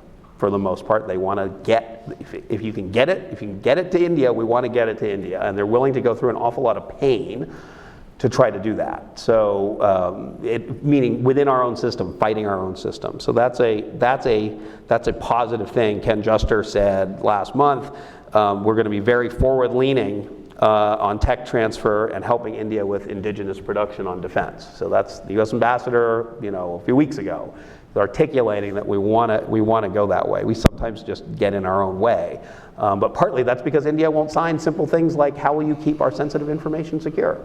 That would be helpful. The co-production stuff, the model was the C-130s and the tail sections. You guys are doing fuselages in, I think, Hyderabad. Like, there's a model for the bits and pieces. This is a step on the way to what India wants to achieve in terms of indigenous production. And those steps are going to lead, potentially, India to do something that is very hard, which is to create a defense industrial base where really none of the ingredients for an defense industrial base actually exist. And that's a competitive advantage for the United States, because they're not going to get there on their own. They need to have this kind of cooperation. Operationally, we do a ton together, right? You've got the Quad that's looking not just at strategic issues, but now even like at economic issues. How do we find ways to compete with China's Belt and Road Initiative in parts of the world? There's not a lot there, but there's the sort of ingredients for it. You have all of the exercises and all, as everyone always cites, and we've been citing for over a decade, that we do more exercises with India, or India does more exercises with the United States than with any other partner, et cetera, et cetera. So that all looks good, but now I get back to my initial paradox. But it really isn't. It isn't strategic yet. We just haven't gotten there. We need a lot of help filling out, like, what does it mean to be, I can't remember the exact phrase, but the democratic standard bearers or whatever. What does it mean for us to put some sort of flesh onto that, what that means? What does it mean to implement what it is to be major defense partners? There is not an implementation roadmap of any sort of substance. It is just like we are, so it's good. But it really, to be real, to get us somewhere, it needs to have steps in it. It needs to have goals in it, and it needs to have a joint vision for making major defense partners mean something more than something that just makes us feel good. Rick was on this task force that we did on India at the Center for American Progress. On the defense section, a couple of the things we sort of talked about. One was specifically recommended a joint implementation roadmap for the major defense partner declaration. And another was, this is where it falls on the United States, is if you're making a bet, if you're placing a bet, you kind of have to go for it. You can't keep sort of hedging. And so we recommended the concept of India having a strategic advantage, so that it's basically saying it's in the United States' overwhelming strategic interest that were it to come to a bad situation vis-a-vis China, vis-a-vis Pakistan, vis-a-vis transnational threats in the region, it is in the United States' interest for India to basically be on the winning side. So it's a little bit like a qualitative military edge for Israel, which is an established U.S. Policy. It's that sort of, but that would serve a couple of purposes. One, it would be a pretty strong demonstration of the seriousness of the United States about this commitment. And two, it makes clear that you're picking something, right? And of course it would infuriate neighbors and worry, but that is, in some cases, a real limiting factor. Nobody thinks that we're indifferent to how Japan or the United Kingdom fares in a problem, right? Nobody wonders. And Indians especially still wonder where we'd actually be if India faced a crisis. That bet means you're betting that the Indians will behave responsibly most of the time, and will behave in accordance with U.S. interests most of the time. But I think it's worth taking. The Ambassador Sarna also said, he said that during the Cold War, our interests diverged. And I think that was true. And post-Cold War, a lot of those divergences went away. And I would say now, U.S. and Indian strategic interests overwhelmingly converge. We want the same thing in Myanmar. We want Pakistan to not support terrorists. We want Iran to not be a nuclear power. But in all of those cases, actually, that I just mentioned, Myanmar, Iran, Pakistan, our approach has been basically the opposite, even though we share the same end goal. So major defense partners should be able to figure out, okay, even if we disagree on the how, we agree on the what, and we're going to figure out what we can do together. And for example, in the previous round of Iran sanctions, India made a concerted effort to, for example, reduce its oil procurement from Iran. And the United States made a concerted effort to apply pressure, but not to apply pressure to a breaking point, and to say, help us do this. We had the benefit of UN Security Council resolutions, we had the benefit of an actual P5+1 process, we had the benefit of the world being on our side, and that becomes a lot harder if you don't have that, as is the case now, as Ray was just talking about. Potentially, secondary sanctions could become an issue on Iran.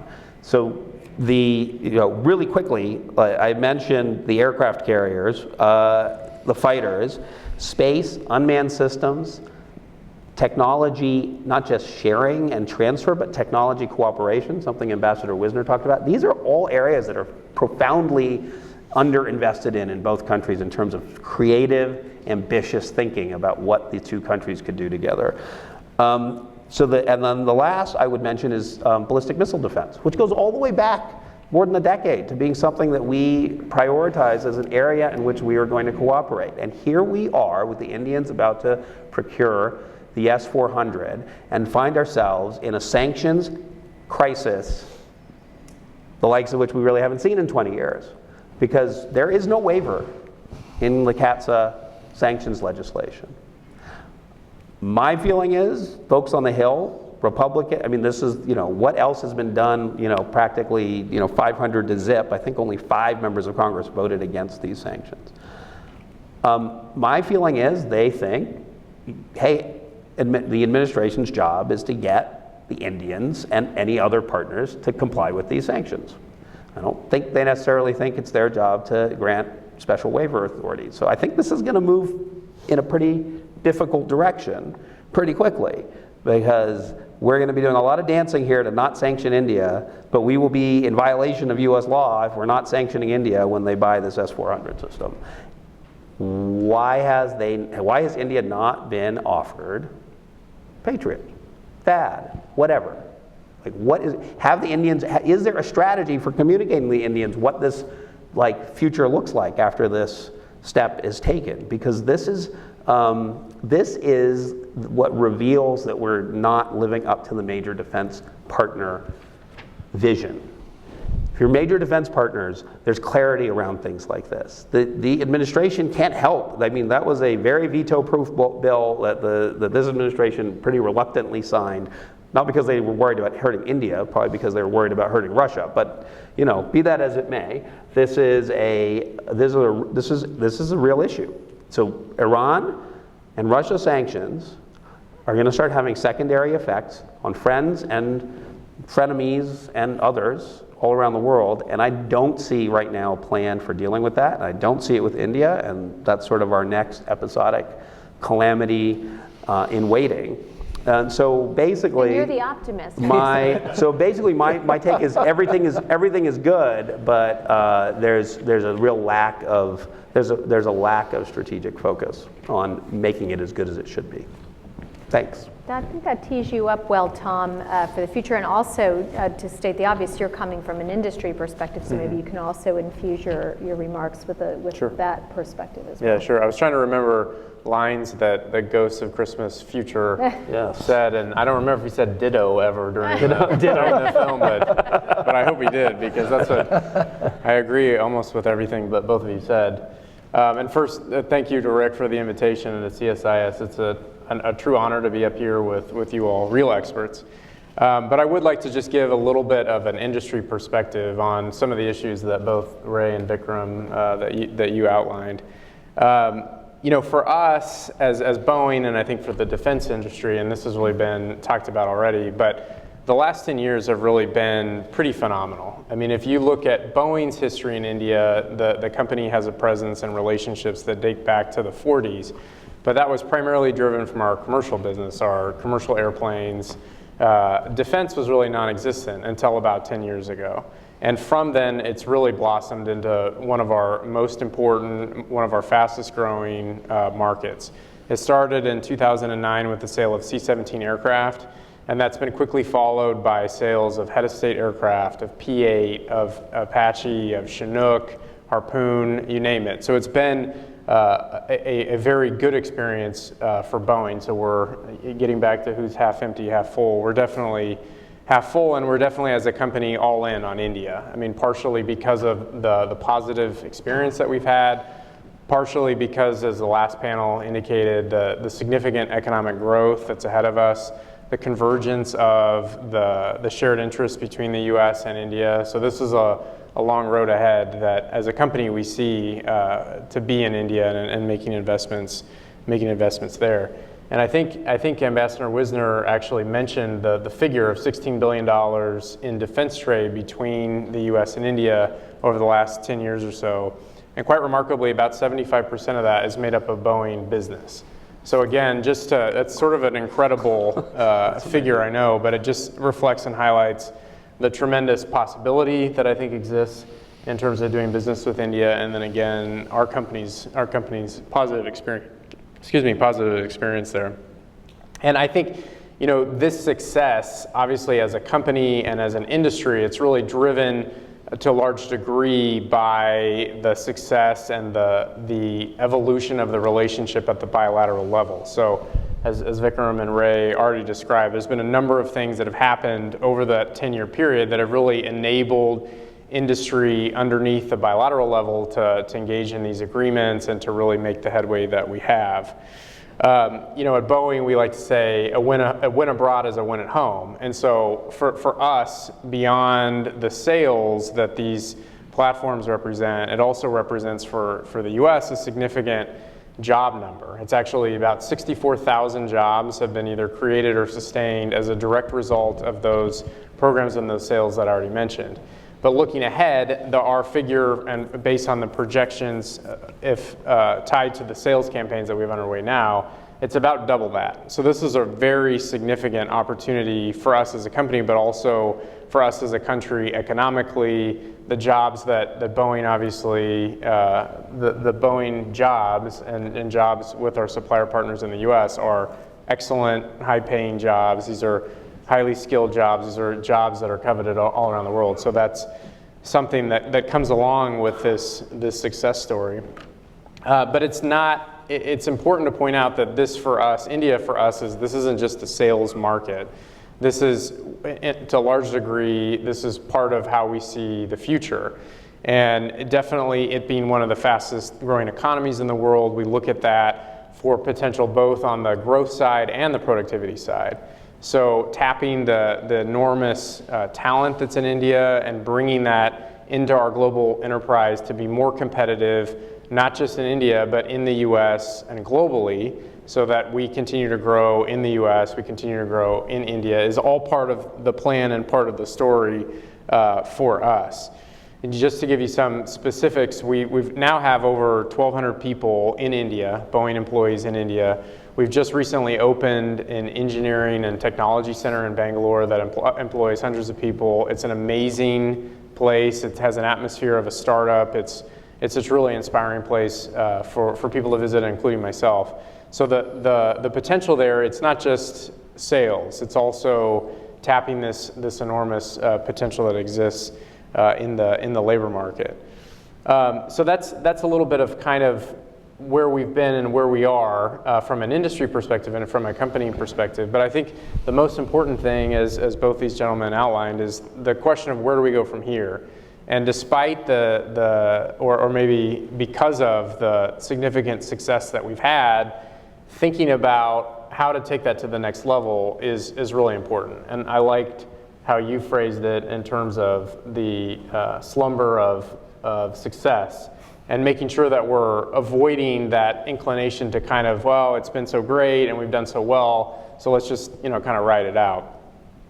For us, and I think both Ray and Vikram mentioned this, but for us on the horizon, from a sales perspective, the biggest opportunity is the fighter deal or deals. And I think Ambassador Wisner mentioned those also, other panelists have as well. And for us, those are the largest, and not just for us, probably for everybody, those are the largest sales opportunities on the horizon in India. At the Indian Navy, they released a request for information last year for 57 aircraft. The Indian Air Force last month released a request for information for some 110. So taken together and even independently, that scale is of really a historic proportion. I mean, these are very significant quantities, and the sales opportunity that's associated with them is also historic. So for us, and I think as many people are, I mean, that being a very significant opportunity on the horizon, we are pursuing this in a way that you would expect and in a way that it deserves. At Def Expo, which is a defense exhibition that takes place every other year in India, it was in Chennai this year, we made an announcement, a major announcement, that we're partnered with HAL, who of course is the public entity in India that's recently had an IPO, and with Mahindra. And that's sort of our plan to address some of these requirements that we've heard about in terms of the desire to have a significant amount of work done in India with partners in a way that is never been performed before. So we're partnered. We like to think that and say that we're partnered with the only company in India that's ever produced a fighter jet, that's HAL. We're also partnered with the only firm in India that's produced a commercial jet, that's Mahindra, and what they've done with the Airvan 8 in Australia. So for us, it's a winning combination, and that's really where we're focused from a fighter perspective in terms of that Make in India requirement that Vikram alluded to earlier.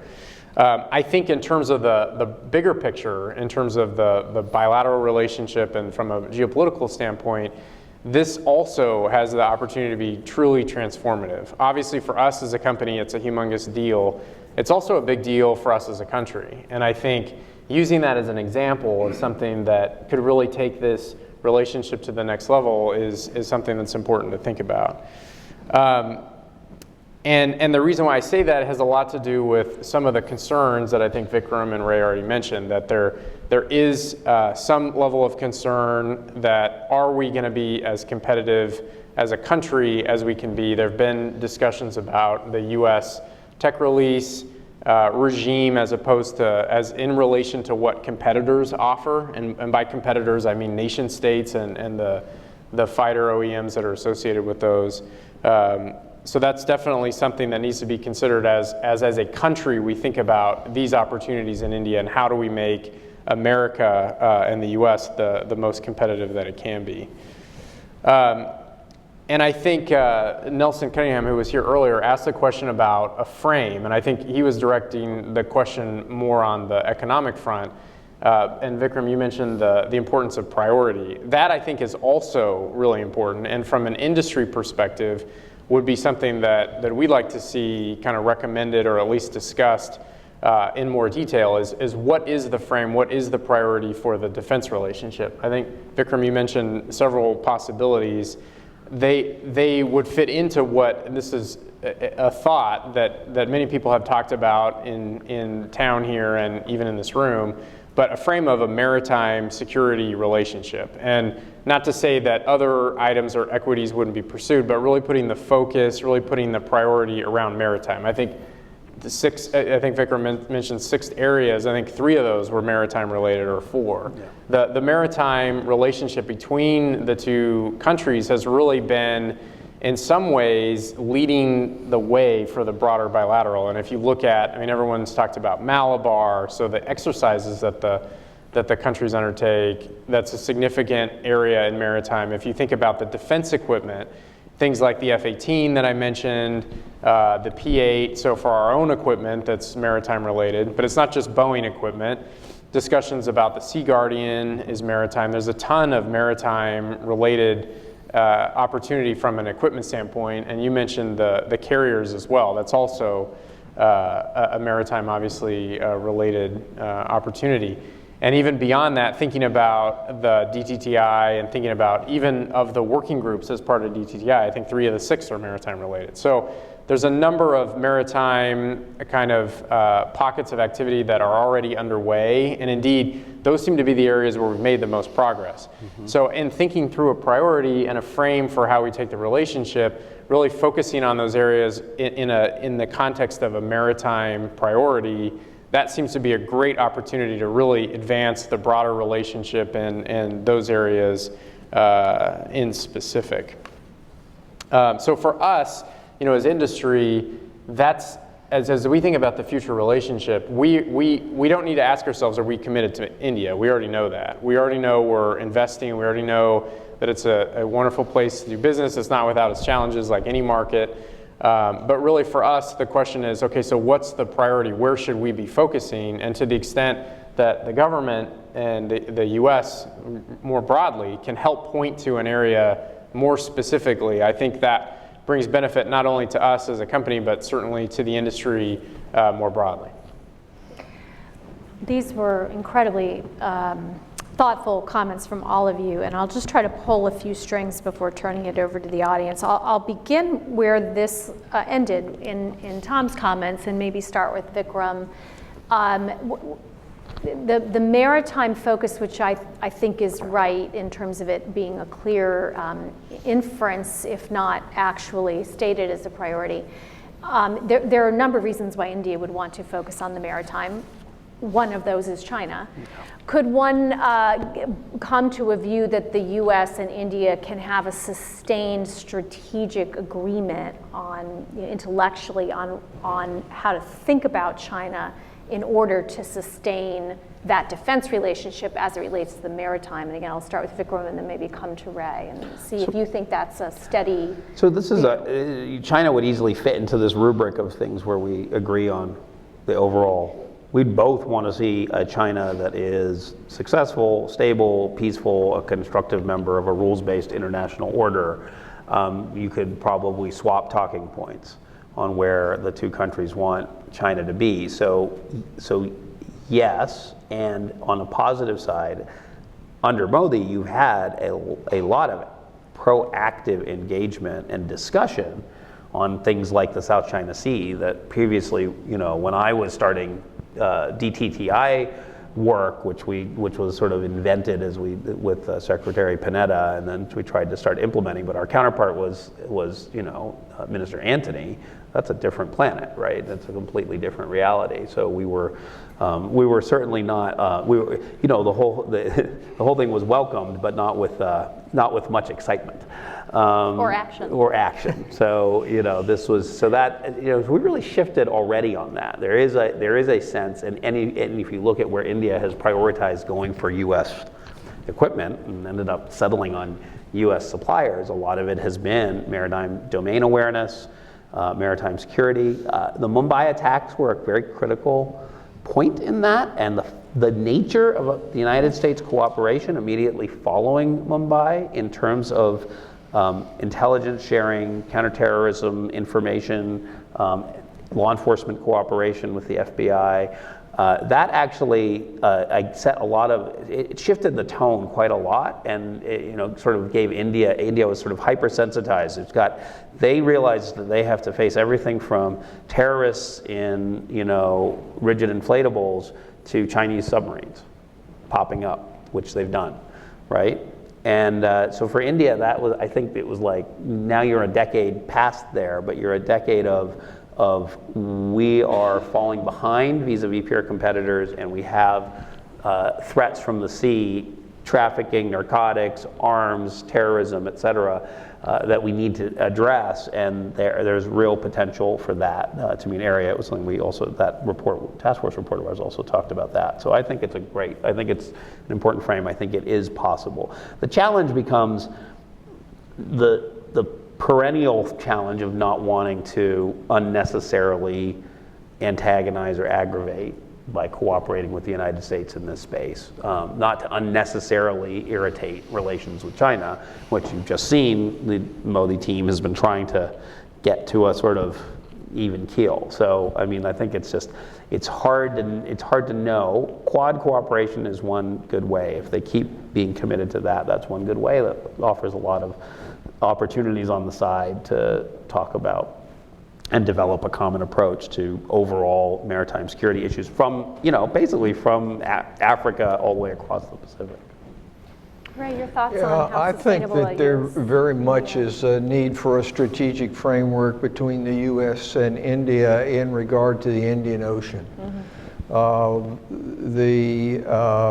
Operation Malabar is part of that. You got the Straits of Hormuz on the other side. And China really has its act together. They've got one road initiative, and they can say all they want that this is just civilian and so forth, but obviously it has extreme strategic implications for the whole Indian Ocean.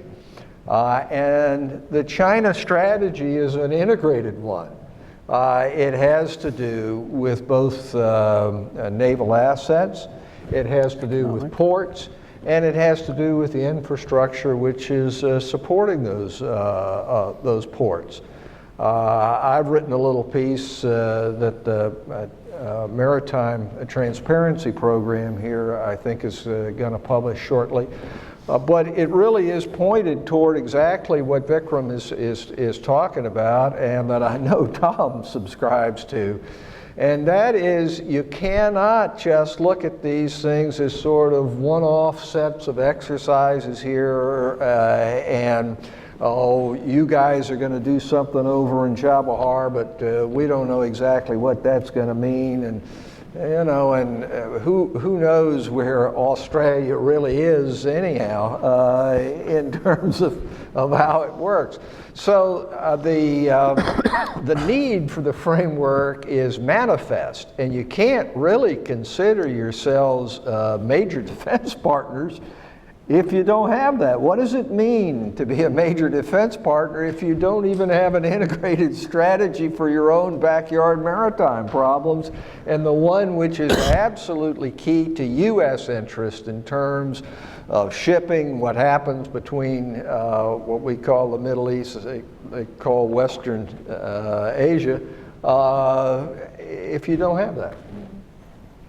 Tom, any comments on that? I can move to another question. So the other thing that struck me in all of your comments, I pulled out some word groups that I think you could juxtapose with the current environment and question the degree to which, well, I should say, it makes one wonder why it is that the US and India today, that it actually is working. It is seeming to work, US defense cooperation. And so some of those things are obviously the insistence on shared technology and co-production in a very competitive international marketplace for defense goods where you have competitors who might like to steal technology, not the Indians themselves obviously, but others that in particular.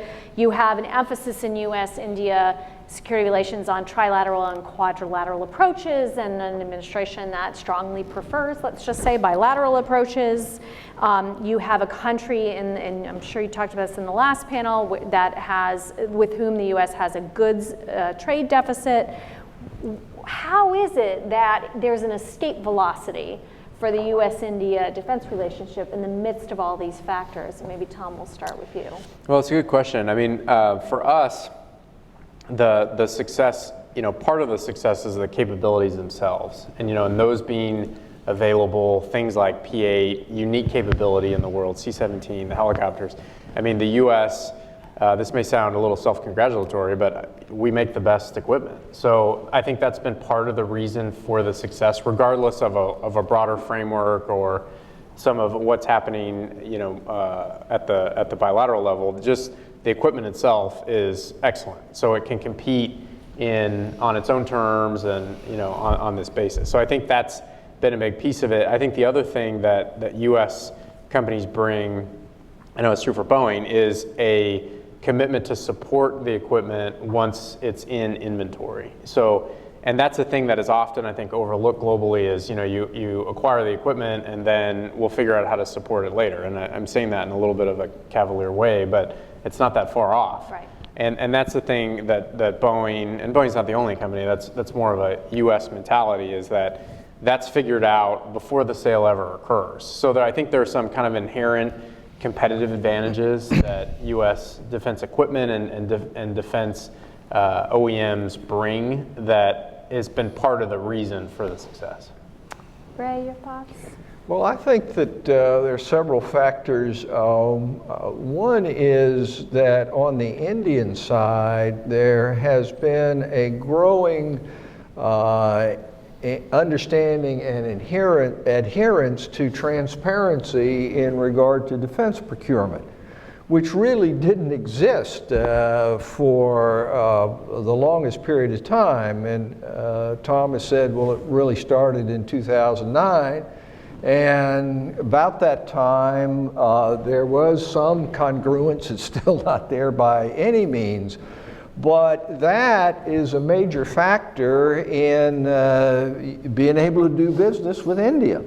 If you don't operate in a transparent way, if you are a Soviet or Russian company, that anything goes so long as we get the business, then maybe you have a leg up in terms of the way in which that occurs. Of course, we congratulate ourselves, as we should, on $16 billion worth of sales, and that's great, but we ought to remember, and Vikram has pointed this out in terms of the air defense systems, Russia is still the #1 defense supplier to India. Now you can slice it and dice it a lot of ways, and you can find an 18-month period or something like that and say, oh, we're #1, but we're really not.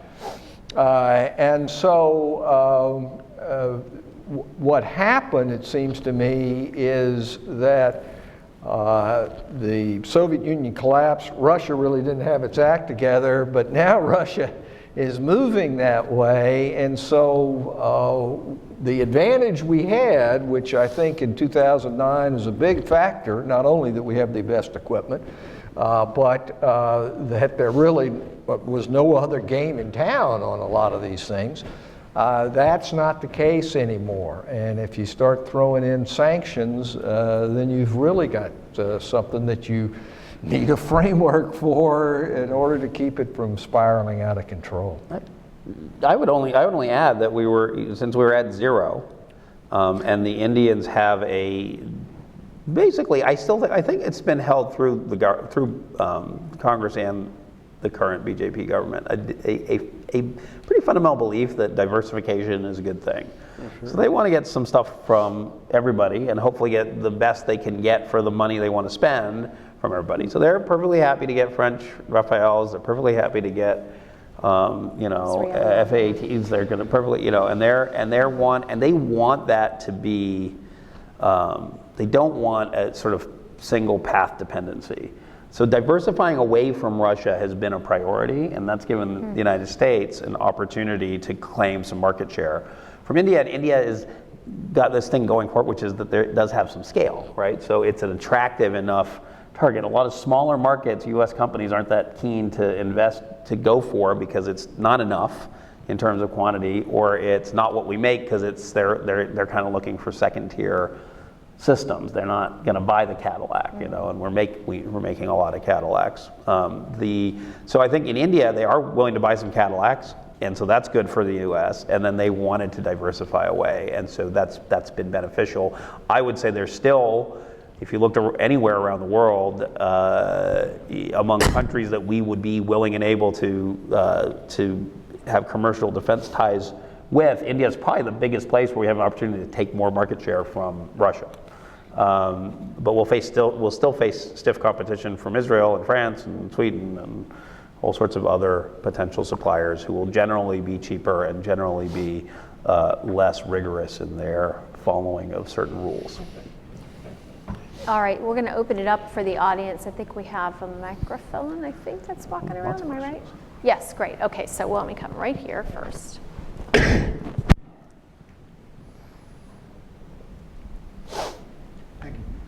My name is Raghubir Goyal. I'm a journalist in Washington. My question is that for the last 10 years, I've been asking the same question. When the civil nuclear deal was signed, I was there. Now we have third president in the White House. The deal is still there. Do India need this deal now? And also, if President Trump is going to be different than the previous two presidents, of course, the credit goes to President Bush, who opened the doors of U.S.-India strategic partnership. Thank you. Ray, you want to take that, or Vikram, in terms of whether we still need, did you hear the question? I'm not sure. Basically, we don't have any reactors 10 years on. Yeah, so well, that's as I said. So the question is whether or not we're going to have reactors, or whether India even needs it. Well, the question is, does the world need it? First of all, the expense of nuclear power production has gone out the roof, and we've just shut down in South Carolina nuclear power plants. So it's first of all, you have to answer the question: that's the way it's going to go? I believe there is a place for nuclear in the energy mix. I do think that the United States, if it really wants to partner with India on civil nuclear, is going to have to undertake some steps in terms of guarantees, in terms of the United States government stepping up, as has Russia on some of these, in order to be able to get it done. Do I see that happening with the present administration? The last time I heard anything was that people weren't carrying their own financial burdens in regard to being allies, and they're going to have to pay more and do more, and that we had to get a better deal to make more money out of it. Well, that attitude is not going to work in regard to actually putting shovels in the ground or actually producing electricity. I do think that it should be on the agenda in terms of civil nuclear, but as I said in my opening remarks, the more important nuclear point from a strategic perspective is the integration. This goes back to the framework point of integrating between the United States nuclear framework posture and that of India. And it has to do with being able to join the nuclear suppliers group and being able to work across. So I would say what? Maybe chances are 40-60 or something like that, that we'd actually ever see that happen in terms of civil nuclear. I do think that there is a near 100% chance or 100% need that we have to have a framework in regard to the nuclear. Vikram, did you want to add anything? Okay, all right, right here. Right up front, yep.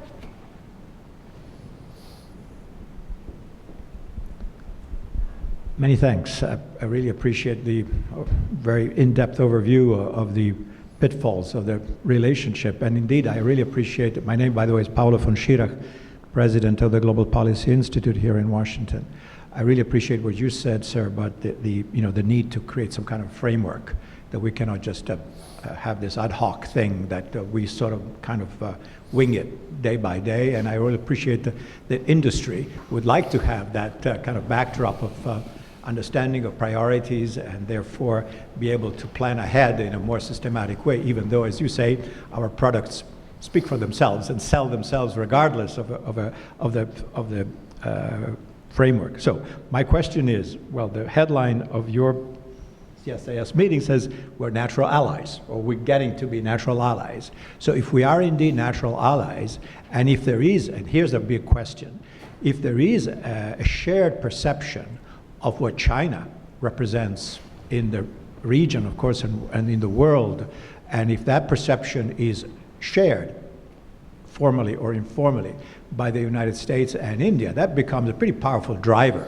And you mentioned maritime security. Well, in the light of what has happened, in the South China Sea that everybody knows, and other things, well, I suppose there is some common ground right there, and you indicated that this is where the defense cooperation, in terms of also sales and equipment, is stronger, because obviously of the shared ideas. Well, we have, we want to protect freedom of navigation, right? Well, isn't that at least a good foundation for a natural alliance between the two countries, that this is not aimed against anybody, but it is for the continuing protection and enjoyment of all powers of freedom of navigation. That's just a thought. But I think we cannot dance around the notion, we cannot really say this loud because otherwise we antagonize China and whatever. Is China a problem or not? Because if it is not, then a lot of wind goes off the sails. Thank you. So I think maybe the way I'd ask you all to think about that, given that you've responded in part to that question, is the norms-based piece of it, the rule of law-based approach to a shared perspective on China between the U.S. and India, is that firm enough to move forward on defense cooperation?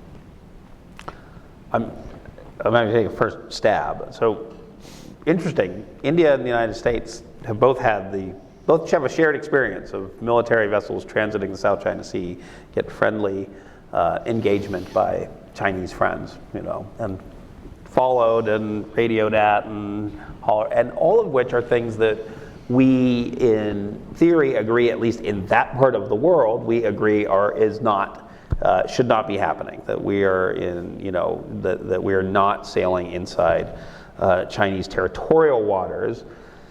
But we remain vexed by the fact that a lot of countries, including India, choose to interpret their rights in their exclusive economic zones differently than what we would say is the way to interpret things under existing international law. So we actually, so India actually does things along the lines of what China does in its own EEZ to transiting military vessels and to other, and so this is kind of a perennial conflict.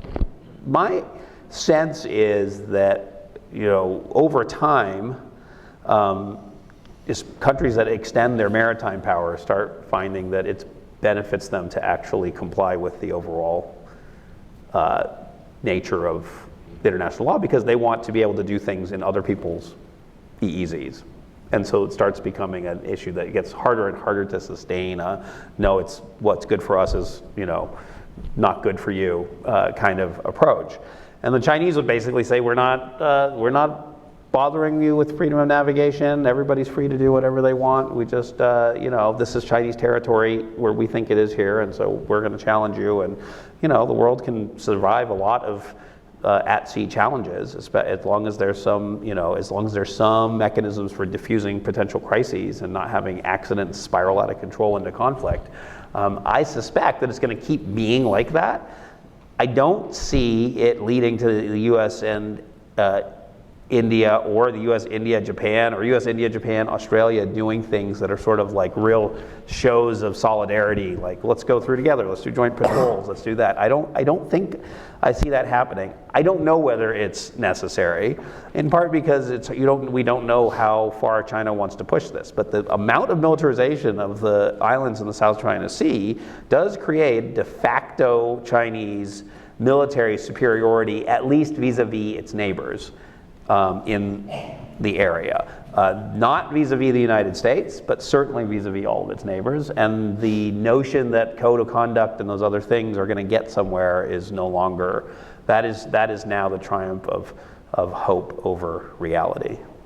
Any other thoughts on this topic? Okay, we're going to take one final question. I've got one right over here, being very patient.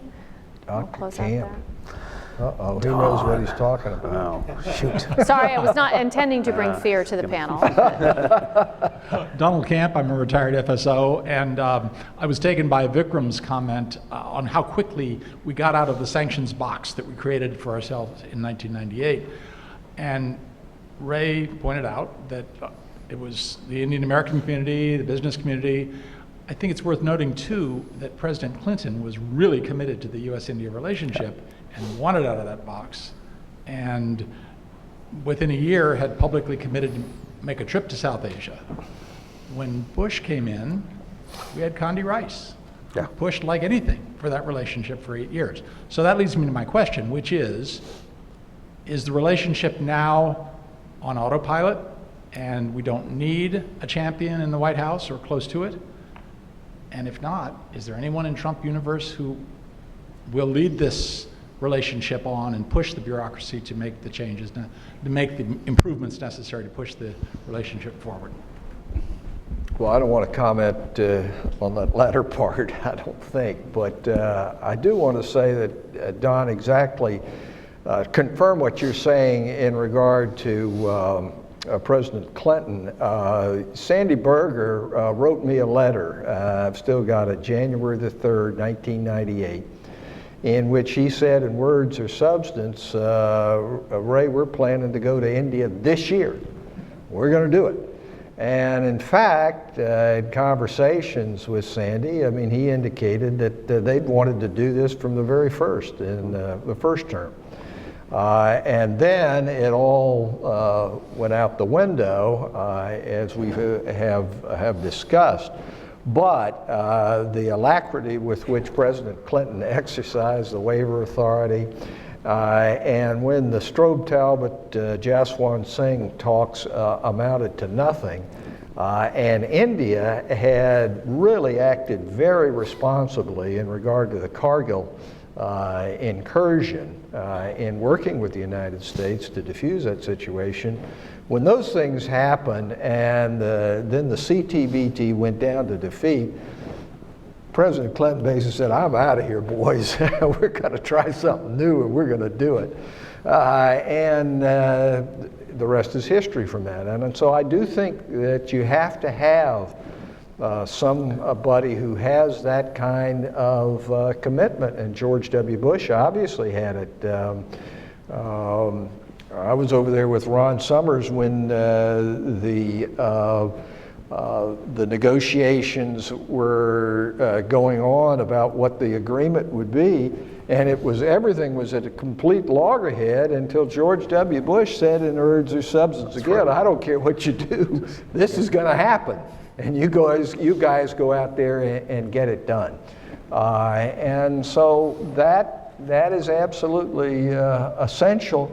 And we hope and pray that there is that. Ken Juster obviously is an extremely important positive factor in that being able to happen. So I would agree with what Ray said. Look, I think there's India's been largely spared the drama and the ups and downs and craziness. And there is the trade deficit issue, which is the single issue that matters apparently in all bilateral relationships at this point, and that is so that is what it is. It's not that massive. It has yet to become like a major negative focal point. And I think we've seen basically very positive signals. The messaging has been positive. Ambassador Juster is a great, solid choice. His messaging has been positive and has not been contradicted by tweet within 12 or 24 hours, which is sort of what happens on a regular basis these days. So my sense is that, along with the fact that the India caucus is the largest, I think the largest caucus on the Hill is the India caucus. There's a power, we're in a very different place than we were 20 years ago. So I think there's a lot more sort of layers of defense against bad things happening. But I think, this sort of gets back to, you asked if it's on autopilot, and I would say, basically we're on autopilot, but we're basically going in a good direction on autopilot. But we also are probably, we're in a Tesla. It's not really, you shouldn't be going to sleep yet, right? It's not ready for that. Bad things happen to people driving Teslas when they decide to get in the passenger seat and see, how it goes. So that's kind of how I would. Just really quickly, both of you commented on the question was framed that way, but commented on the U.S. side of that. Same sort of sense of optimism on the Indian side of that, in terms of the steadiness, the degree to which there's going to be continued senior level engagement. Well, in the Tesla. I don't think even Tom, you want to answer that? Well, maybe from an industry perspective, I'd just say, not maybe directly answering the question, but thinking about how industry in India sees it, at least how we see them seeing it. There's a lot of optimism about the opportunity to work with U.S. companies, this fighter deal. I mentioned our partnership with Mahindra and HAL. There are other partnerships out there. There's tons of opportunity economically for Indian firms to partner with U.S. firms as we're bringing the capability to India in the context of the Make in India objectives that the Modi government has. I would say yes on the Indian side. There's an interest in, if we have problems, we're going to address them, and we're sort of this is a commitment. It's a top level political commitment to this relationship. But the other thing that we have that we also didn't have as much 20 years ago is just this thick web of business and interpersonal and cultural ties that it's been long-standing, but it's become activated in the last 2 decades in a way that Ray is talking about it, how it was integral to getting out of the slumber and the sanctions time, the darkness before. That's really very substantial, and a whole lot happens between the U.S. and India that isn't federal government to federal government, that is state level, that is private sector to private sector, and that stuff tends to not get too disrupted, even if there's bad news on the sort of in terms of optics or other crises. That was tying a perfect bow. We're back to the optimism that you promised. See, I told you. The ghosts have delivered you. Scrooge effectively delivered.